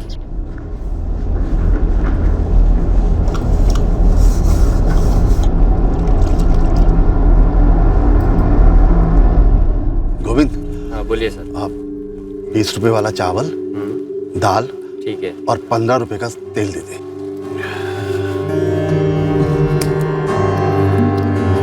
ये लो।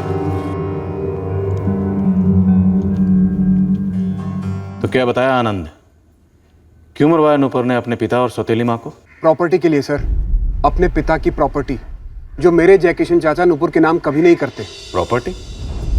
उस पुराने घर के लिए नुपुर ने 2 मर्डर करवाए? नहीं सर, वो घर नहीं। आनंद ने बताया कि जय किशन जी की और भी कई प्रॉपर्टीज हैं। ये आनंद खुद उन सभी जगहों से किराए इकट्ठे करता था और जय किशन जी को देता था। एक तरीके से जय किशन जी का खजांची है ही आनंद। ये आनंद जय किशन जी का भतीजा है? जी हाँ सर, बड़े भाई का बेटा, जिनकी डेथ हो चुकी है।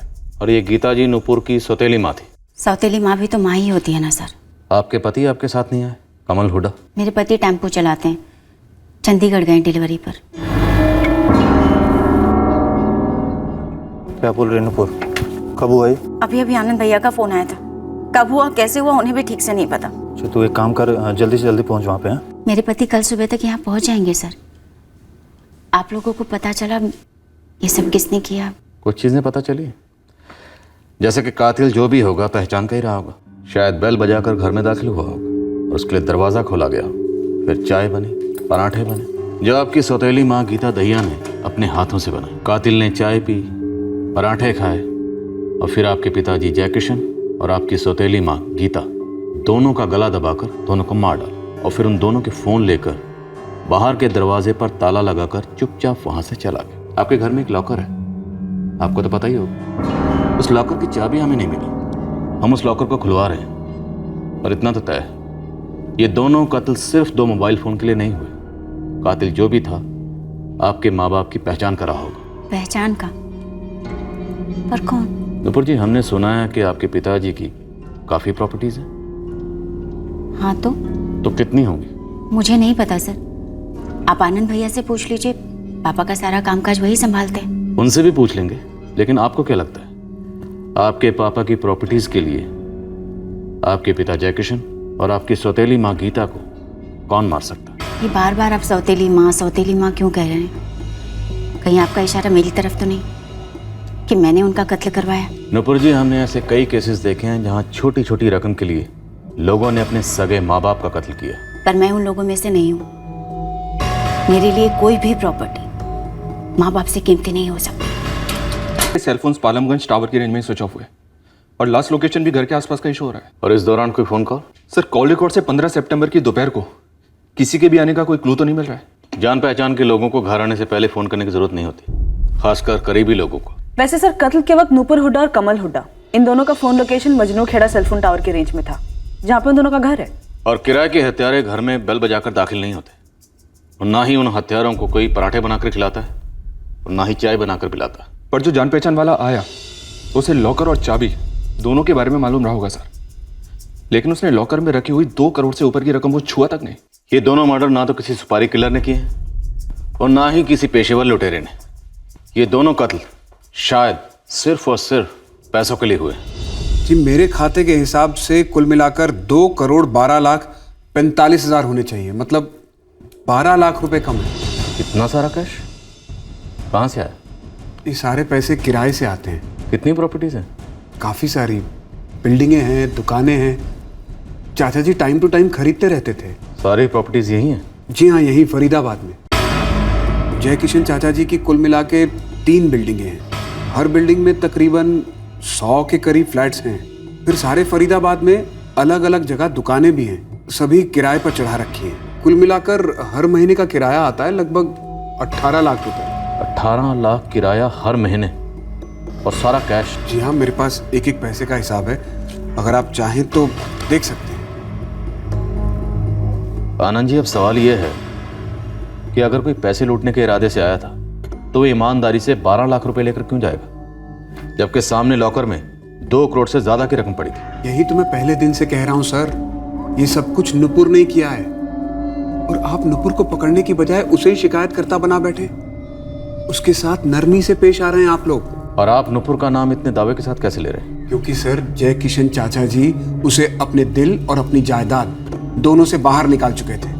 और ये बात आप कैसे जानते हैं? क्योंकि पहली बात, मैं उनका भतीजा हूं, और दूसरी बात, मेरे अलावा उनकी देखभाल करने वाला और कोई नहीं है। आनंद जी, आप हमें ये बताइए, जयकिशन जी ने नूपुर को अपने से दूर क्यों किया? क्योंकि नूपुर का दिमाग टेढ़ा नहीं है, बेरहम भी है। अपने सौतेले भाई को उसने मार डाला था।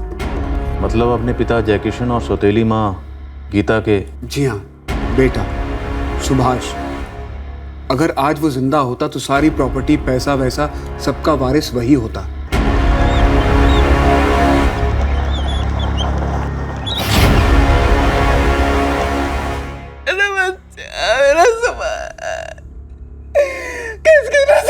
मेरे बच्चे को, मेरा बच्चा क्यों छोड़ के चला गया?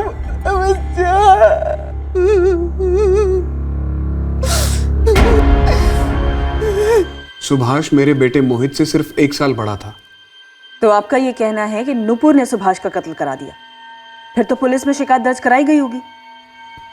आज तक कौन सी पुलिस जादू टोना साबित कर पाई है मैडम, लेकिन होता तो है ना। नुपुर ने ही सुभाष को नशीली दवाओं का आदी बनाया। नुपुर ने ही सुभाष को मौत की तरफ धकेला, लेकिन दिखा ऐसा कि नशीली दवाओं की लत की वजह से जान चली गई सुभाष की। मतलब आपके पास इस बात का कोई सबूत नहीं है कि सुभाष का कत्ल हुआ? ये सिर्फ आपकी सोच है कि नूपुर ने उसे मार दिया? यही सच है सर। सुभाष को हटाने के बाद भी जब नुपुर को लगा कि उसका सगा बाप उसे एक दमड़ी नहीं देगा, तब उसने अपने बाप और सौतेली माँ दोनों का सफाया करवा दिया। दरअसल साहब, ये गीता नुपुर से बहुत डरती थी। जादू टोने वाली बात तो आपने सुनी ही होगी। अरे ये सब कई सुनी बातें हैं, पर साहब ये मानना मुश्किल लगता था कि नुपुर ने अपने भाई सुभाष को मार डाला। अंतिम संस्कार के वक्त हमारे आदमी नजर रखे हुए थे, लेकिन गीता जी की फैमिली में से कोई भी शरीक होता हुआ नहीं दिखा। कहाँ से थे वो? पता नहीं, लेकिन हमने कभी उनके रिश्तेदारों को ना कभी देखा ना कभी उनके बारे में सुना। पर आपने ये तो सुना होगा ना, महिमा भाभी यानी कि नुपुर की माँ जयकिशन भाई साहब की पहली पत्नी, वो जब जिंदा थी तभी जयकिशन भाई साहब ने गीता से शादी की थी। अरे वो पुरानी बात है, 19-20 साल पहले की बात है। ये जयकिशन जी के पास करोड़ों की प्रॉपर्टी आई कहाँ से? और उसके तुलना में वो यहाँ खुद इतनी खस्ता हालत में रहते थे। तो तकदीर की बात है। जयकिशन जी इतने पढ़े लिखे भी नहीं थे और दिहाड़ी मजदूर थे। क्या? उनके पिताजी की जमीन थी पर सारी बंजर। पर गीता के आने के बाद समझो हरी भरी हो गई थी। जी हाँ, जब फरीदाबाद के इस इलाके में डेवलपमेंट का काम शुरू हुआ तब चाचा जी की यहाँ पर काफ़ी ज़मीनें थी। ज़मीनें एकदम से सोने के भाव की हो गई। कुछ तो उन्होंने बेच दी, कुछ पर बिल्डिंगें बनवाई। किस्मत ही पलट गई उनकी। आपके चाचा जयकिशन जी ने पहली पत्नी महिमा जी के होते हुए दूसरी शादी की गीता जी से। माजरा क्या था? और दूसरी शादी की वजह से परिवार में किसी किस्म की कोई टेंशन नहीं हुई? सर उस वक्त मैं बहुत छोटा था, इतना करीब भी नहीं था चाचा जी के, इसलिए मुझे कुछ ज़्यादा पता नहीं। लेकिन नुपुर के बर्ताव से तो यही जाहिर है कि ज़बरदस्त रंजिश रही होगी, इसीलिए तो उसने पहले सुभाष को मार दिया और अब चाचा चाची को। बाप इतना रईस था और बेटी नुपुर को एक पैसा नहीं दिया। मारपीट? सर ऐसा तो कुछ पड़ोसी ने नहीं बोला, लेकिन एक बात है कि ये नुपुर भी गुस्से में बहुत भला बुरा सुनाती थी। कभी अपने पति कमल को कोसती तो कभी अपने माँ बाप को कोसती। तो इस कमल का पूरा चिट्ठा निकाल। इस कमल पे मुझे तगड़ा डाउट जा रहा है। दरवाजा किसी जान पहचान वाले के लिए खोला गया, फिर ये कमल तो साला दामाद ठहरा। ऊपर से अक्सर परिवार वाले फोन करके घर नहीं आते। ये भी साला ऐसी धमक गया होगा बिना फोन किए 15 सितंबर की दोपहर को। सुभाष की मौत ज्यादा ड्रग लेने की वजह से हुई थी सर। डॉक्टर के सर्टिफिकेट में भी यही लिखा हुआ है। दरअसल सर हम सब उसे कुछ ज्यादा ही लाड करते थे। आप ये कह सकते हैं कि हद से ज्यादा, इसलिए बिगड़ गया था। पढ़ाई वढ़ाई छोड़कर बुरी संगत में पड़ गया था।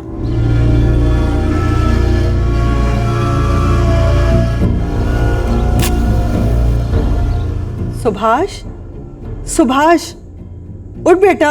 ऐसी कोई रात नहीं है जब नशे की हालत में नहीं लौटा। कब घर आया कब सोया कुछ पता ही नहीं चला। एक रोटी तक नहीं खाई बेचारे ने।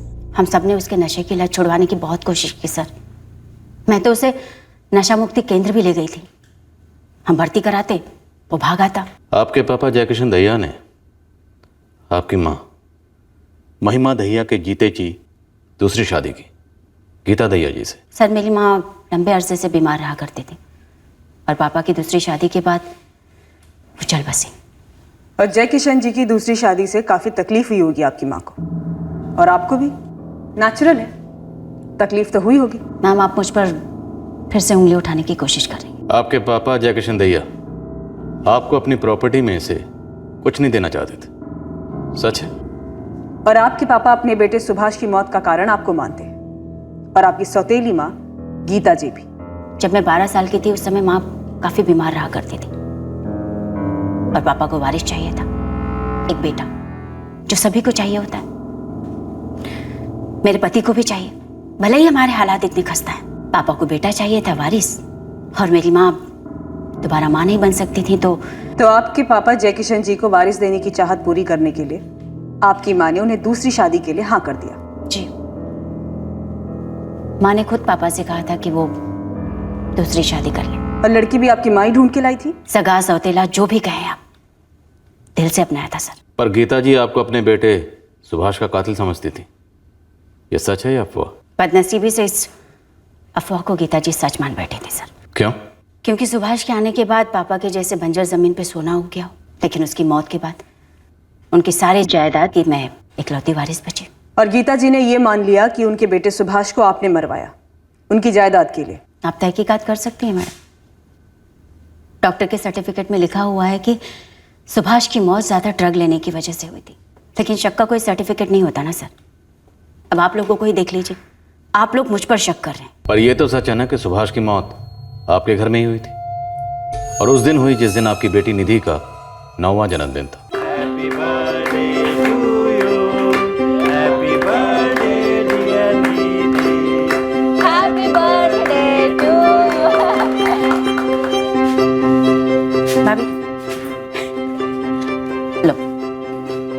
सुभाष कहाँ गया? सुभाष भैया अभी यहीं पर ही तो थे।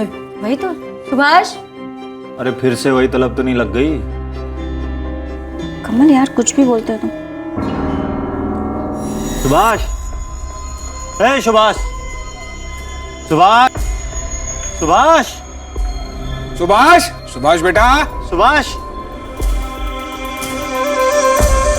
ए सुभाष, सुभाष बेटा, ए सुभाष, सुभाष बेटा। सुभाष ड्रग का आदी हो चुका था सर। उस दिन भी वो सबसे छुपकर नशा करने गया था। उसकी मौत का मुझे आज भी बहुत दुख है सर। जब मेरी कमल से शादी हुई थी तो सुभाष केवल 6 साल का था। मैंने उसे बच्चे जैसा प्यार किया। और आपकी माँ, असली माँ? वो भी सुभाष को बहुत लाड करते थे मैडम। और तब तो मेरे पापा इतने अमीर भी नहीं थे। आपको क्या लगता है मैडम, तब से मैं जादू टोना कर रही थी सुभाष पर, या तब से उसे नशे की आदत डाल रही थी? पर आपके पापा भी तो यही मानते थे कि सुभाष को आपने मरवाया। उनको मेरे खिलाफ भड़काया गया था सर। हाँ, मेरी अक्सर पापा से कहा सुनी हो जाती थी। क्योंकि उन्होंने अपनी दौलत, अपनी जायदाद से आपको कुछ नहीं दिया। सिर्फ इसलिए नहीं सर, बल्कि इसलिए कि उस दौलत का इस्तेमाल उन्होंने खुद के लिए भी नहीं किया। इतना सब कुछ होने के बावजूद फटीचरों जैसे हालत में रहते थे और हम सबको रखा था।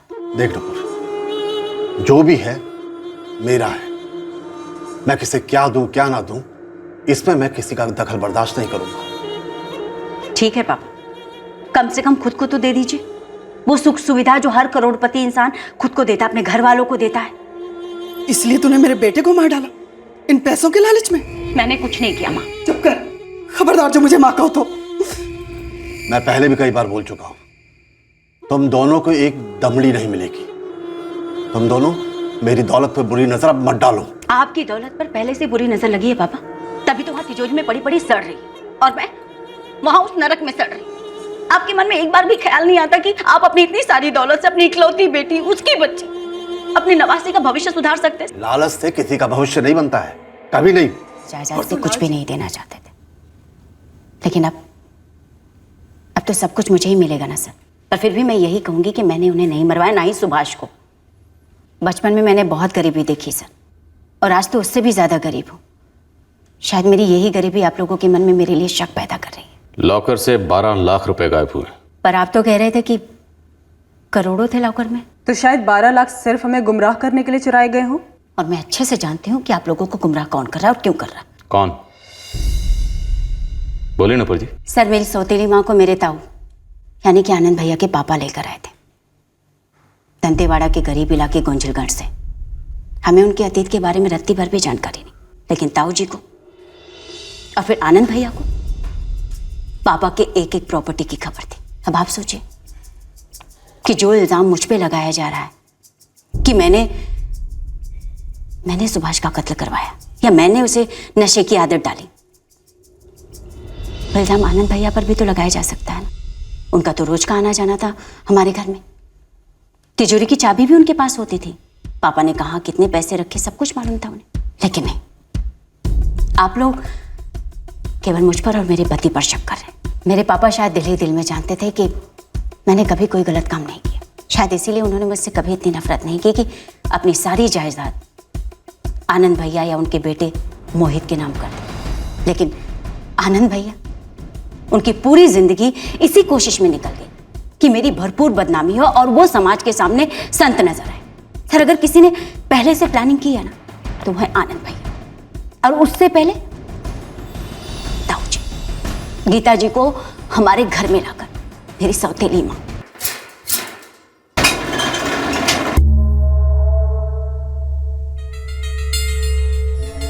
जा मोहित, ये जमा करा दे। जी पापा। चाय।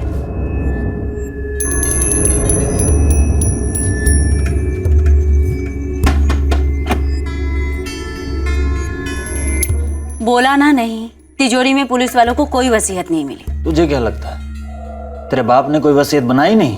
ना बनाई तो हमारे लिए सबसे अच्छा ना। हो सकता है आनंद भैया के पास हो, वैसे भी बहुत चालाक इंसान है, एन मौके पर सबके सामने लाकर रख सकते हैं। उनका कोई भरोसा नहीं है। जहाँ तक नूपुर हुडा की बात है साहब, अभी तक एक भी बंदा ऐसा नहीं मिला जिसके सामने नूपुर ने कभी अपनी जुबान पे जादू टोने की बात लाई हो। नूपुर का पति कमल, उसकी क्या रिपोर्ट है? दारू तो मजबूत पीता है साहब, और दोनों पति पत्नी कुत्ते बिल्ली जैसा झगड़ा करते हैं कि ससुर करोड़पति था और दामाद रोडपति टेम्पो ड्राइवर। और ये जयकिशन का भतीजा आनंद, उसका बेटा मोहित? साहब अभी तक कुछ खुलकर तो सामने नहीं आया, लेकिन एक बात तो कोई अंधा भी बोलेगा, ये दोनों परिवार आनंद दहिया का और नुपुर हुडा का एक ही बात की आस लगाए बैठे थे कि कब ये जयकिशन मर जाए और कब इसके सोने के खान पर ये कब्जा कर सके। मैडम 19 साल पहले यहाँ दंतेवाड़ा से ले जाई गई थी, तो कुछ तो और डिटेल्स चाहिए। गीता का पूरा नाम क्या था, बाप का नाम, माँ का नाम क्या था? देख सुमित, अभी तक तो हमें ये भी नहीं मालूम कि गीता जी का असली नाम गीता ही था कि कुछ और। जो ये जानते थे वो अब इस दुनिया में नहीं है। मैं एक काम करती हूँ, तुझे गीता जी की अभी की फोटो भेजती हूँ। अभी की फोटो ठीक रहेगी मैडम। लगता है नुपुर ने आप लोगों पर भी जादू टोने की छड़ी घुमा दी, मुझ पर झूठा इल्जाम लगा दिया। हमें पता चला है कि तुम जयकिशन जी की प्रॉपर्टी पर बराबर नजर रखे हुए थे। सर, नजर रखने और बुरी नजर रखने में जमीन आसमान का फर्क होता है। नजर तो मैंने ही रखी थी। इतने सालों से ईमानदारी से, वफादारी से चाचा जी के सारे काम करता था मैं। तो जाहिर सी बात है कि उनके जाने के बाद वो सब कुछ मेरे नाम छोड़ जाते। सारे की सारी प्रॉपर्टी? साफ साफ चाचा जी ने खुद ये मुझसे बात कही थी, गीता चाची के सामने ही कहा था। मैंने बड़ी ईमानदारी से सगे माँ बाप की तरह सेवा की है उनकी, और फिर किराया इकट्ठा करने का काम उन्होंने ऐसे नहीं सौंप दिया था मुझे। एक एक पैसे का हिसाब दिया करता था मैं उनको। आप चाहो तो आप रजिस्टर देख सकते हो। और तिजोरी में 12 लाख रुपए कम थे, ये बात भी तो मैंने ही आपको बताई ना। जयकिशन जी ने कोई वसीयत बनाई थी? जहां तक मुझे पता है नहीं बनाई थी, लेकिन उन्होंने मुझसे बात जरूर की थी बनाने के बारे में, यही कि वो सब कुछ मेरे और मेरे बेटे मोहित के नाम कर देंगे। और उनके जाने के बाद अब ये सारी प्रॉपर्टी नुपुर के नाम ही होगी? हाँ, तो नुपुर के नाम 2-2 खून भी तो हैं, उनका क्या? चाचा जी सब कुछ मेरे नाम करने ही वाले थे, उससे पहले नुपुर ने चाल चल दी। लेकिन हमें अभी तक नुपुर के खिलाफ एक भी सबूत नहीं मिला। तो इसीलिए उसके इशारे पर आप मुझ पर साजिश का इल्जाम लगा रहे हैं। हमारे पिताजी सुरेंद्र दहिया, जयकिशन दहिया जी के बड़े भाई, गीता जी को वही लाए थे 19 साल पहले। तो इसी हिसाब से तो हो सकता है साजिश 19 साल पहले हो गई। छोड़िए सर, मेरे पापा तो बेचारे अफसोस करते करते गुजर गए। किस बात का अफसोस? यही कि उन्होंने अपने हिस्से की बंजर जमीन कौड़ियों के दाम बेच दी, और कुछ साल बाद चाचा जी को उसी बंजर जमीन के करोड़ों मिले। वो एकदम से रईस हो गए। मेरे पापा ने भी कुछ सालों तक इंतजार किया होता तो जरा सोचिए आज मैं कहाँ होता। वैसे तुम्हारे पिताजी सुरेंद्र कहाँ से लाए थे गीता जी को? रायपुर काफी आना जाना रहता था उनका, वहीं से लेकर आए थे गीता चाची को। लेकिन सर, आप लोग बेकार में अंधी गली में दौड़ लगा रहे हैं। कातिल आप लोगों के सामने है, नुपुर, और वो मेरा नाम देकर आप लोगों को गुमराह कर रही है। सब फिंगरप्रिंट्स मिले तो हैं सभी जगह से, तिजोरी से भी। अब हम उन्हें छांटना शुरू करेंगे। रजत, क्राइम सीन की स्टडी से ऐसा लगता नहीं रहा कि कातिल एक से ज्यादा थे। सर, एक बार उंगलियों के निशान मैच किए जाएं, तभी हम पक्के से कुछ कह सकेंगे। इस कत्ल का मकसद और सस्पेक्ट दोनों हमारे सामने हैं। हमें इतना भी पता है कि कातिल जो भी है वो इस जोड़े का करीबी है। उन दोनों के गले इतने जोर से दबाए गए, इसलिए पूरे चांसेस हैं कि कातिल मेल है। डॉक्टर अश्विन ने हमें लाशों के ऊपर के फिंगरप्रिंट्स भेजे हैं। अब हम उन्हें हमारे कलेक्ट किए फिंगरप्रिंट्स के साथ मैच करके देखेंगे। फिलहाल हमारे सामने 3 मेल सस्पेक्ट हैं।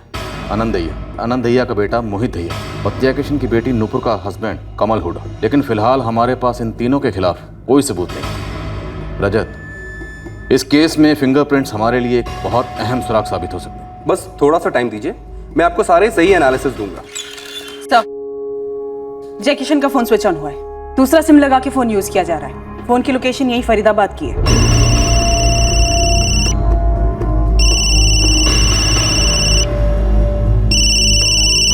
हेलो, कौन बोल रहा है? अरे तुम कौन बोल रहे हो भाई? आलमगंज पुलिस थाने से सब इंस्पेक्टर विनोद अग्रवाल बोल रहा हूँ। जी, मेरा नाम घनश्याम साहू है। एड्रेस बोलो। साहब, यही दोनों फोन मिले थे मुझे। इन दोनों फोन्स के बारे में कई सारी बातें करनी है तुझसे, जो कि फोन पर नहीं हो सकती थी, सिर्फ हमारे लॉकअप में हो सकती है। लेकिन साहब, इन फोन्स के बारे में आपको क्या बात करनी है? ये तो मुझे अचानक से मिले थे। कहाँ मिले? लाशों के बगल में, दोनों का गला घोटने के बाद। क्या साहब? शिवराम, वो तो जयकिशन का पड़ोसी है ना, मेरी तो बात भी हुई थी उससे। पर इस एंगल के बारे में नहीं बताया होगा उसने। कौन सा एंगल रमेश? इस एंगल के बारे में ना तो आपसे आनंद दहिया ने बात की होगी और ना ही नुपुर हुडा ने, कि ये जयकिशन और गीता दहिया एक लड़का गोद लेने के बारे में सोच रहे थे। साहब, अभी मैं यूं ही नंदलाल और पंडित मिश्रा से बात कर रहा था, तभी मुझे लगा ये लड़का गोद लेने वाली बात मुझे आपको बतानी चाहिए। कहीं बात चली थी, कोई कागज पत्री हुई हो? आपको ये बात कब पता चली? तकरीबन 1 महीना पहले। सब कुछ है, पर छोड़ जाने के लिए वारिस थे। हाँ, और जो था वो बेवक्त। लेकिन जय किशन, तेरी तो सगी बेटी है, नवासी है। वो सिर्फ नाम के वास्ते अपने हैं। ये सभी इसी इंतजार में बैठे हैं कि कब मैं ऊपर चला जाऊं या सारा इन सब के नाम कर दूं। उन्हें मेरी और गीता की कहां पड़ी है? गीता भाभी जी, क्या वो भी इस गोद लेने वाले फैसले में शामिल है? ये सुझाव गीता की तरफ से ही आया है। जय किशन ने मुझे कोई नाम तो नहीं बताया था, लेकिन मुझे ऐसा लगा कि कोई फैसला ले लिया गया है। लेकिन किसे गोद लिया या लेने वाले थे, ये उन्होंने मुझे नहीं बताया। ये गोद लेने वाली बात नुपुर और आनंद को मालूम थी? नुपुर का तो मैं बता नहीं सकता साहब, लेकिन आनंद को यह बात 100% पता होनी चाहिए।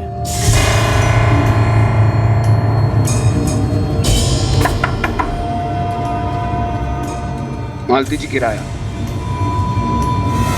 गोद लेने वाले थे? नहीं तो मुझे ये बात नहीं बताई पापा ने कभी। आपको किसने बताई सर? जिसने बताया नुपुर जी, पर ऐसा क्यों है कि आपके पापा ने ये बात आपको नहीं बताई बल्कि किसी और को बताई? ये सरासर मनगढ़ंत कहानी है सर। अगर आपको आनंद भैया ने बात बताई तो वो झूठ बोल रहे हैं। मेरे पापा मुझसे पूछे बिना इतना बड़ा फैसला ले ही नहीं सकते थे। पर हो सकता है ये फैसला लिया गया हो नुपुर जी, आपके पापा ने उनकी बात मान ली। हाँ, ये मुमकिन है, और मुझे पूरा यकीन भी है कि आनंद भैया ने जरूर कोई पट्टी पढ़ाई होगी पापा को, या फिर गीता जी ने। वैसे भी वो दोनों पापा को और मुझे अलग करने पे तुले हुए थे। साहब, मैं ईमानदारी से टैक्सी चलाता हूँ, कभी कोई गलत काम नहीं किया मैंने। उस दिन मैं वो नेहरू सर्कल के पास शौचालय गया था, वहीं पर दोनों फ़ोन मिले मुझे साहब।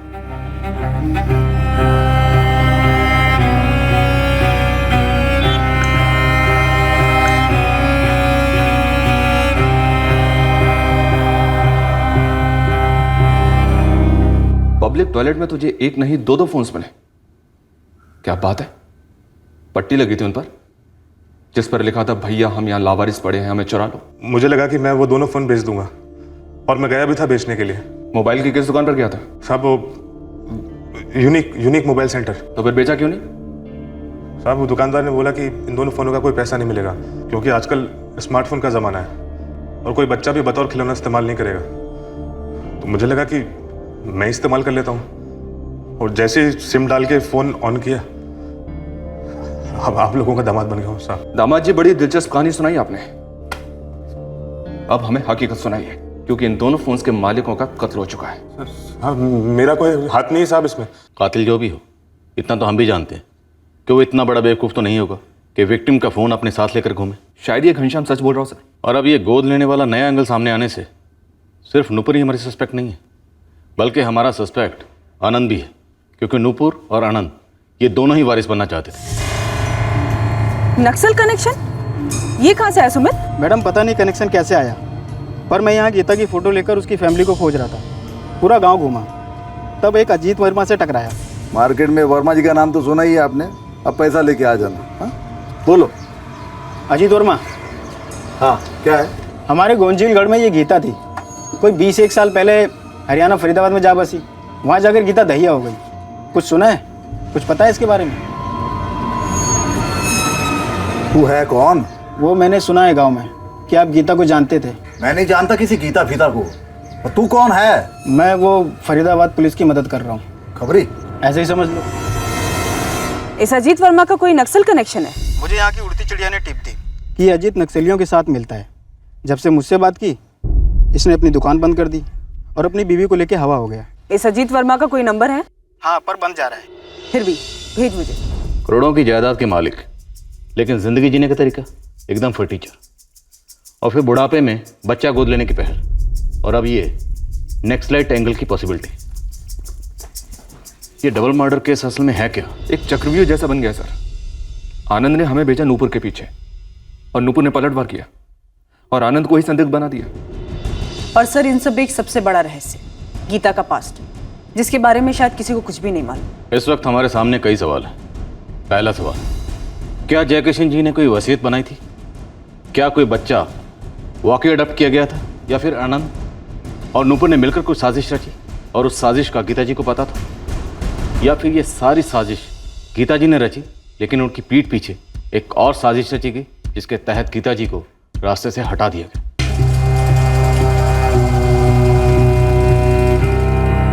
अरे ललित।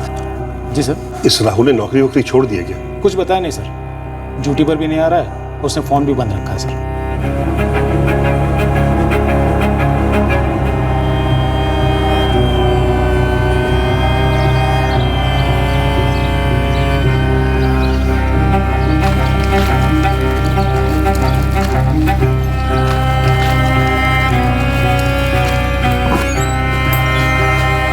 नुपुर तुम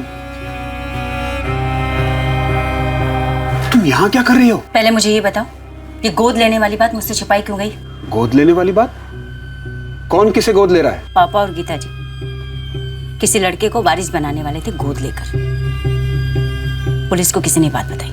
तो किसी ने ये तुक्का भगाया। किसने नुपुर? हम इस नतीजे पर पहुंचे थे कि यह किसी अंदर वाले का काम है, वरना कोई लॉकर में पड़ी हुई इतनी भारी रकम को छोड़कर उस रकम का एक छोटा सा हिस्सा लेकर फरार क्यों होता? क्या यह कहानी उन गायब हुए 12 लाख रुपयों के बारे में थी? क्या बाकी की इतनी भारी रकम पीछे छोड़ जाना कोई शातिर चाल थी हमें गुमराह करने की? लॉकर की चाबी कहीं मिली नहीं थी और उस राज की चाबी भी नहीं मिल रही थी जो उस कत्ल के असली मकसद का खुलासा करती। हालांकि सारे के सारे इशारे तो प्रॉपर्टी की तरफ ही हो रहे थे। इस केस में हम हर एंगल टटोलने वाले थे, जिसमें शक की सुई विक्टिम गीता दहिया पर भी टिकने वाली थी। इस केस में हमारे